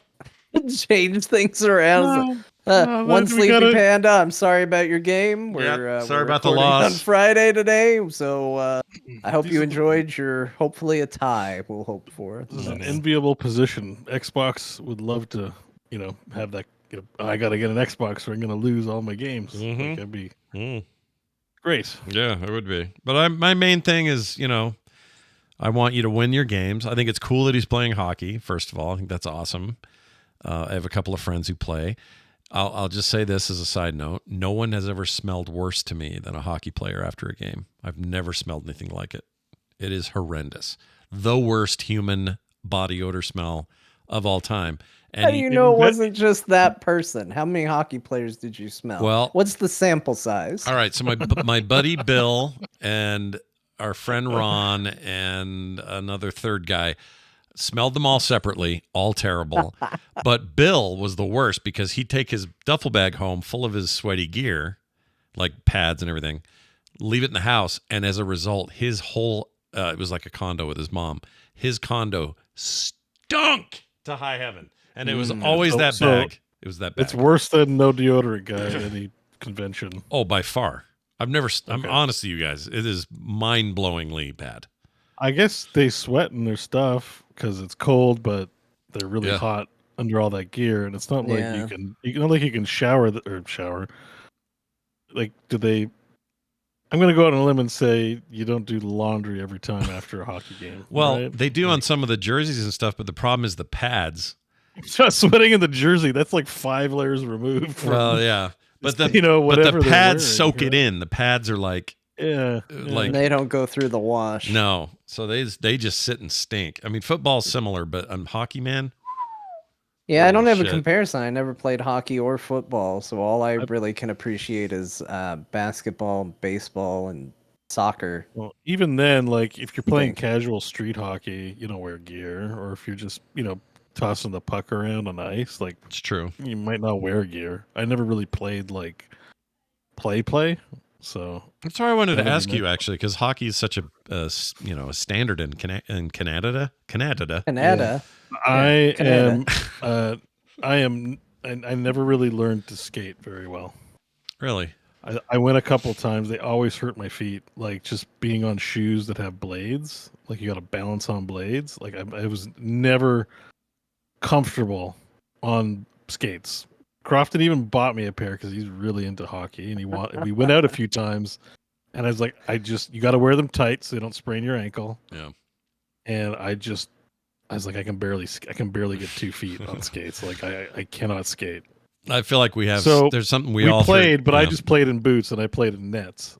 Sure. So it's basically field hockey or whatever they call it. But it's street hockey, and I played a ton of street hockey though. Like street hockey was like you go outside, get the nets, and every day out there with the neighborhood kids playing street hockey or hawker, which is a combination of hockey and soccer. It's soccer with a tennis ball. Wow.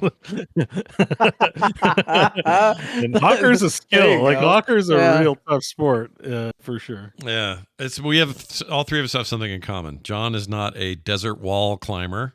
I am not a winter ski snowboard person. And you are not a hockey player. I'm also not a ski person. And we all live in these places. I have multiple vectors. Like I've gone skiing twice in my life, and all I can do is bomb the hill, and it's super dangerous, and it gets me scared. Yeah. And Is if that I'm the not sport bombing, of my I fall region? over. You're. I don't know what. Climbing walls? That's what I was gonna. I actually don't know what you do down Is there. it, isn't the isn't hot it like desert. dehydration? The sport of Arizona? Staying inside. Yeah, I don't know what like in the greater Phoenix area or Arizona in general. What would I be? mean, it's football. It's probably football. Probably football. Yeah. I mean, there was. I feel like Phoenix has had some good sports teams, but not necessarily. Like the Suns are obviously a very well-known basketball team. Cardinals are okay. You lost the Coyotes to us, and now we have. Yeah, them. the Coyotes are gone. Diamondbacks certainly had their fantastic history. Yeah. I was excited to be a part of that. Yeah. And yeah, those were all fine, but I don't think any of that really registers as an Arizona sport. No. See, with me and mountain sports, it is definitely a thing here. There's some of that in Arizona too, like in Flagstaff and stuff, but Right, you get associated with or that stuff. 'cause of Snowflake, the- whatever it is. Yeah, but I wonder what it is. I don't know. I just assume like competitive. Like we go out and just climb the side of something. Yeah, like Arizona. Oh, that's true. They have all the That spring is true. training Baseball and is stuff. becoming very popular here because of all the spring training. Like I forget about that because I was at the height of when it was just the Giants that would do spring training out here, and I got really into that for a period of time because we had really good seats to go watch spring training games for the Giants. But then they renovated that. They got all new spring training stadium, and now it's like kind of blown up. More people do it here. So yeah, I guess baseball's really taken over in a big way here. Yeah, I'm reminded of. Well, I don't want to. Yeah, back in the day before Kurt Schilling went in kind of crazy. Not crazy. He's not insane. He's just anyway. Before he decided to jump off that side of the boat, and he was doing stuff with us or whatever, he would always talk about Arizona as his favorite place to work out, spring training, all that stuff. That was like a magical time. Like my favorite baseball team before Arizona got a team was the Seattle Mariners. And then we got a team here, and it was like, well, by default, I'm going to be a Diamondbacks fan, and then secretly also enjoy the Seattle Mariners. And I remember, Kurt Schilling and Randy Johnson, Mm-hmm. like those two were like two of my favorite players on the same team then, because Randy Johnson used to play for the Mariners. Yep. Then he came over on the Diamondbacks, and the year we won, Mm-hmm. it was a pitching game. Yeah. Like we won on the back of good pitching between the two of them. Yeah. And like, not long after that, I don't remember. It was after all of that he was on the Instance, right? There was no overlap there. No, because his He had retired. bloody sock Boston Red Sox thing. Yeah, because then he went to Boston. That was like Yeah. 06 or whatever when they all won all that, I think. Here I am with the years again. And then the instant stuff happened around 08. So Okay, so I was already that's when I became a Kurt Schilling fan, and then all of a sudden he pops up years later on a podcast I really liked. I was like, oh my gosh, this is the bee's knees. I'm listening to this podcast. There's the pitcher who helped us win our first World Series. Like, oh, what an amazing time. and you're like, that guy's gonna make video games? No way. And then they put out a pretty decent one. You're like, And no then what? And no then, way yeah. ended up being really true. Yeah. that actually kind of happened. Then things went It's weird. rough, but hey, I think Randy Johnson is still an okay person, right? Yeah, I know he's he all killed a right. bird. He killed That a was an bird. That's accident. right. He killed a bird. I forgot about that. He didn't mean to kill the bird. Yeah, but you know what Diamondbacks do? They kill birds. They do. It's true. It's true. Was he a Diamondback at the time, or I did he don't kill know. the bird while he was a Mariner? I don't know whether. Well, Mariners hold probably also kill on. birds. What is a mariner though? Is a mariner a Someone dude? who goes out to sea? It's a dude, right? right? It's a person. So Yeah. persons kill birds, like Randy Johnson. He's a person. Oh my gosh, that's stupid. All right. They say it was while he was in Seattle. For all you baseball fans that have been following this discussion and are really riveted, he killed the bird while he was in Seattle. Oh, That's when he killed the bird. all right. Well, there are a lot of gulls up there. And was that what he killed? I don't remember what he killed. They also I have don't a lot of. remember. They It's have a lot of. bird. He threw it and a bird exploded. That's what I remember. He threw a baseball at a bird exploded Oh, halfway right. between. That was right. It was on. It was in a game. Yeah. He just threw a pitch, and then there was an explosion of feathers in the air. Bo, have you ever seen that video? You have to see this. No, I haven't seen. Okay. No, Hold on. no, I have Baseball, explode, bird, Randy Johnson. Baseball. Okay. This is why Scott Googles things is amazing. Yeah. Yeah, this is incredible. This is one of the greatest videos ever, and I feel like not enough people have seen it. So, Chad, I'll show you in a sec. But here's Bo, and then Chad, I'll put Randy it up. Johnson hits bird. Yeah, I mean, he just annihilates this bird. I know. Watch this. That's okay. Wham! Slow-mo. Is that great? Do they show it again in slow mo? They do. Let's see it. There's a second slow. It's just like crazy, and everybody's like, "What the hell happened?" Yeah, Where the timing's the insane. corpse is like bouncing off the ground, I think. I mean, can you imagine the timing involved with a bird at that moment? I mean, that is like $1 billion moment. Yeah, it's getting struck with lightning. Yeah. Or more. It's probably even a lower chance of this happening. You're like 100 times more likely to get struck by lightning than have that bird get hit. It's not like casually thrown. Then to be a bird, be in the right spot, and get hit by Randy Johnson. Yeah. It's getting like rifled so hard, that ball. Oh, yeah, that ball's probably going 90 or something. Yeah, close I mean, to he it. was notorious for his fastball as well. So, like, that bird died, right? Like, holy crap! Maybe that bird was into it. Maybe that bird was planning this, and it was like, no, they I can show play him he's baseball. lying It on. was a tragic version of Ratatouille. It was about a bird who wanted to play baseball. It's a terrible ending to that film that we'll never see. All right. What year did that happen? That was 2001. Early aughts, I think. Wow. Left hand heathen in the chat says that is the only time that will ever happen, ever. I think he's probably right. Mathematically, it's very unlikely to ever have that happen. Well, I mean, there's a lot of birds that hang around because of all the hot dogs. Yeah, but to fly right then, right like that it's moment. it's not like the birds randomly in the baseball field and they're not there because they're getting leftover human food. Like, Sure, but think about this. There is a human being watching him throw that ball with the intent of hitting that ball, and that is considered an athletic challenge only achievable by extremely good professionals. Yeah. And that bird achieved it. Yeah. I like H in the chat. Bird is probably okay. Yeah, it's fine. Seems If unlikely. anybody's worried, he's okay. Well, excellent He's on a stuff. farm Yeah, he's on a farm upstate. He's fine. playing baseball. That's going to do it for today's show. Quick note about our patrons. Fantastic human beings, all of them. And how do I know that? Well, just because I know it. And they went to patreon.com/core show. We got brand new 3 folks to talk about. Calvin William Warnke, I think. Warnke. wait, you said it. You said that like it was a person with 3 names, but that's 2 different people. Yeah, it's Calvin. Calvin's the first you did. guy. I was like, I don't see somebody with 3 names on here. Only one of them has 2 names. So we got Calvin, and then we got a guy named William Warnke. I don't know how you spell. I don't know how you say Yeah, that. it depends what country, Eastern European country this is, right? Is it German? Like Warnke? It looks like I think it probably depends Dutch? on how they pronounce it. It looks like a comic book like sound effect, something that slammed into something and made that Yeah. noise. I love it Sound though. of a baseball hitting a bird. Also, a guy named Bruce. All 3 of these folks joined us this week, where they'll get no Nice. commercials or ads. They'll get pre-show content every week, monthly bonus toast episodes, and art in the mail. Bo's doing this month. So I don't remember what have you hinted at. Well, yeah. So, that's also why I started playing Planescape, because I needed a good subject to do it on. So, spoilers, everyone. I will likely be on the subject of Planescape. That's not great. Shadowlands. That's That's great. just that's a different. It's a free it's- bonus.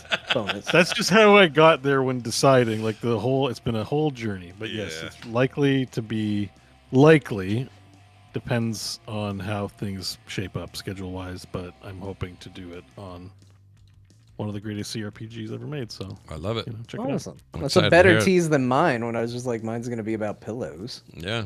Well, it might also Yours be is at about least metaphors. about games. I've teased content before and not done it yet. I also want to talk about metaphors, so we'll see. It'll be Sure. either that metaphors or Planescape. I like or it. both. Well, either way, I'm looking forward to it, and so will these fine folks. Check it out over there again at patreon.com/core show. That's going to do it for today. Our regular website is frogpants.com/core, and links to all this can be found there. If you're trying to contact us directly, you can even use the form on that page. It'll come straight to us. Whatever is easy for you, it's all there for you at frogpants.com/core. Let's hand the mic to Grandma, who, she's doing all right. She's fine, and she's going to tell us what we played today in case any of you forgot. Grandma, take it away. Well, like a baseball hitting a bird, sometimes you find yourself in a situation you weren't anticipating and you forgot the name of the games we played. So, okay, I'll tell you what they were. Great. World of Warcraft, War Within. That's the expansion. A lot of W's. Yeah.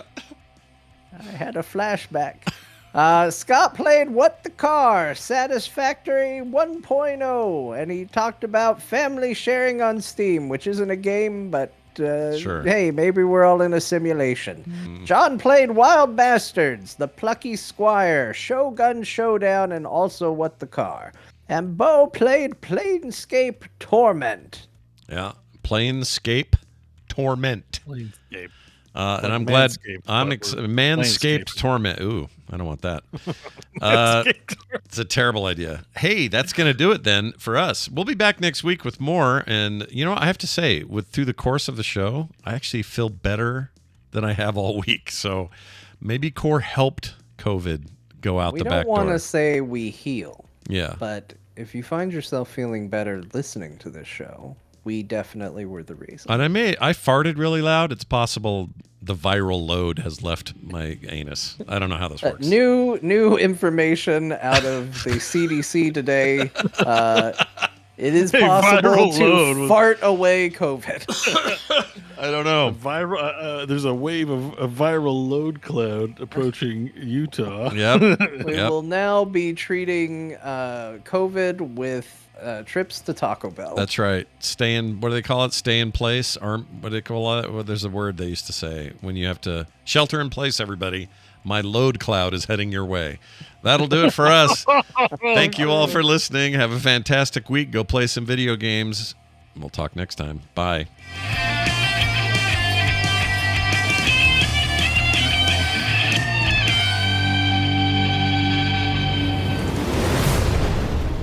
This show is part of the Frog Pants Network.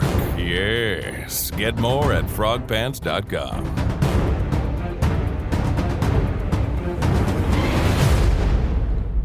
Oh, what can I play? No, that's dumb. Konami. Oh, Konami.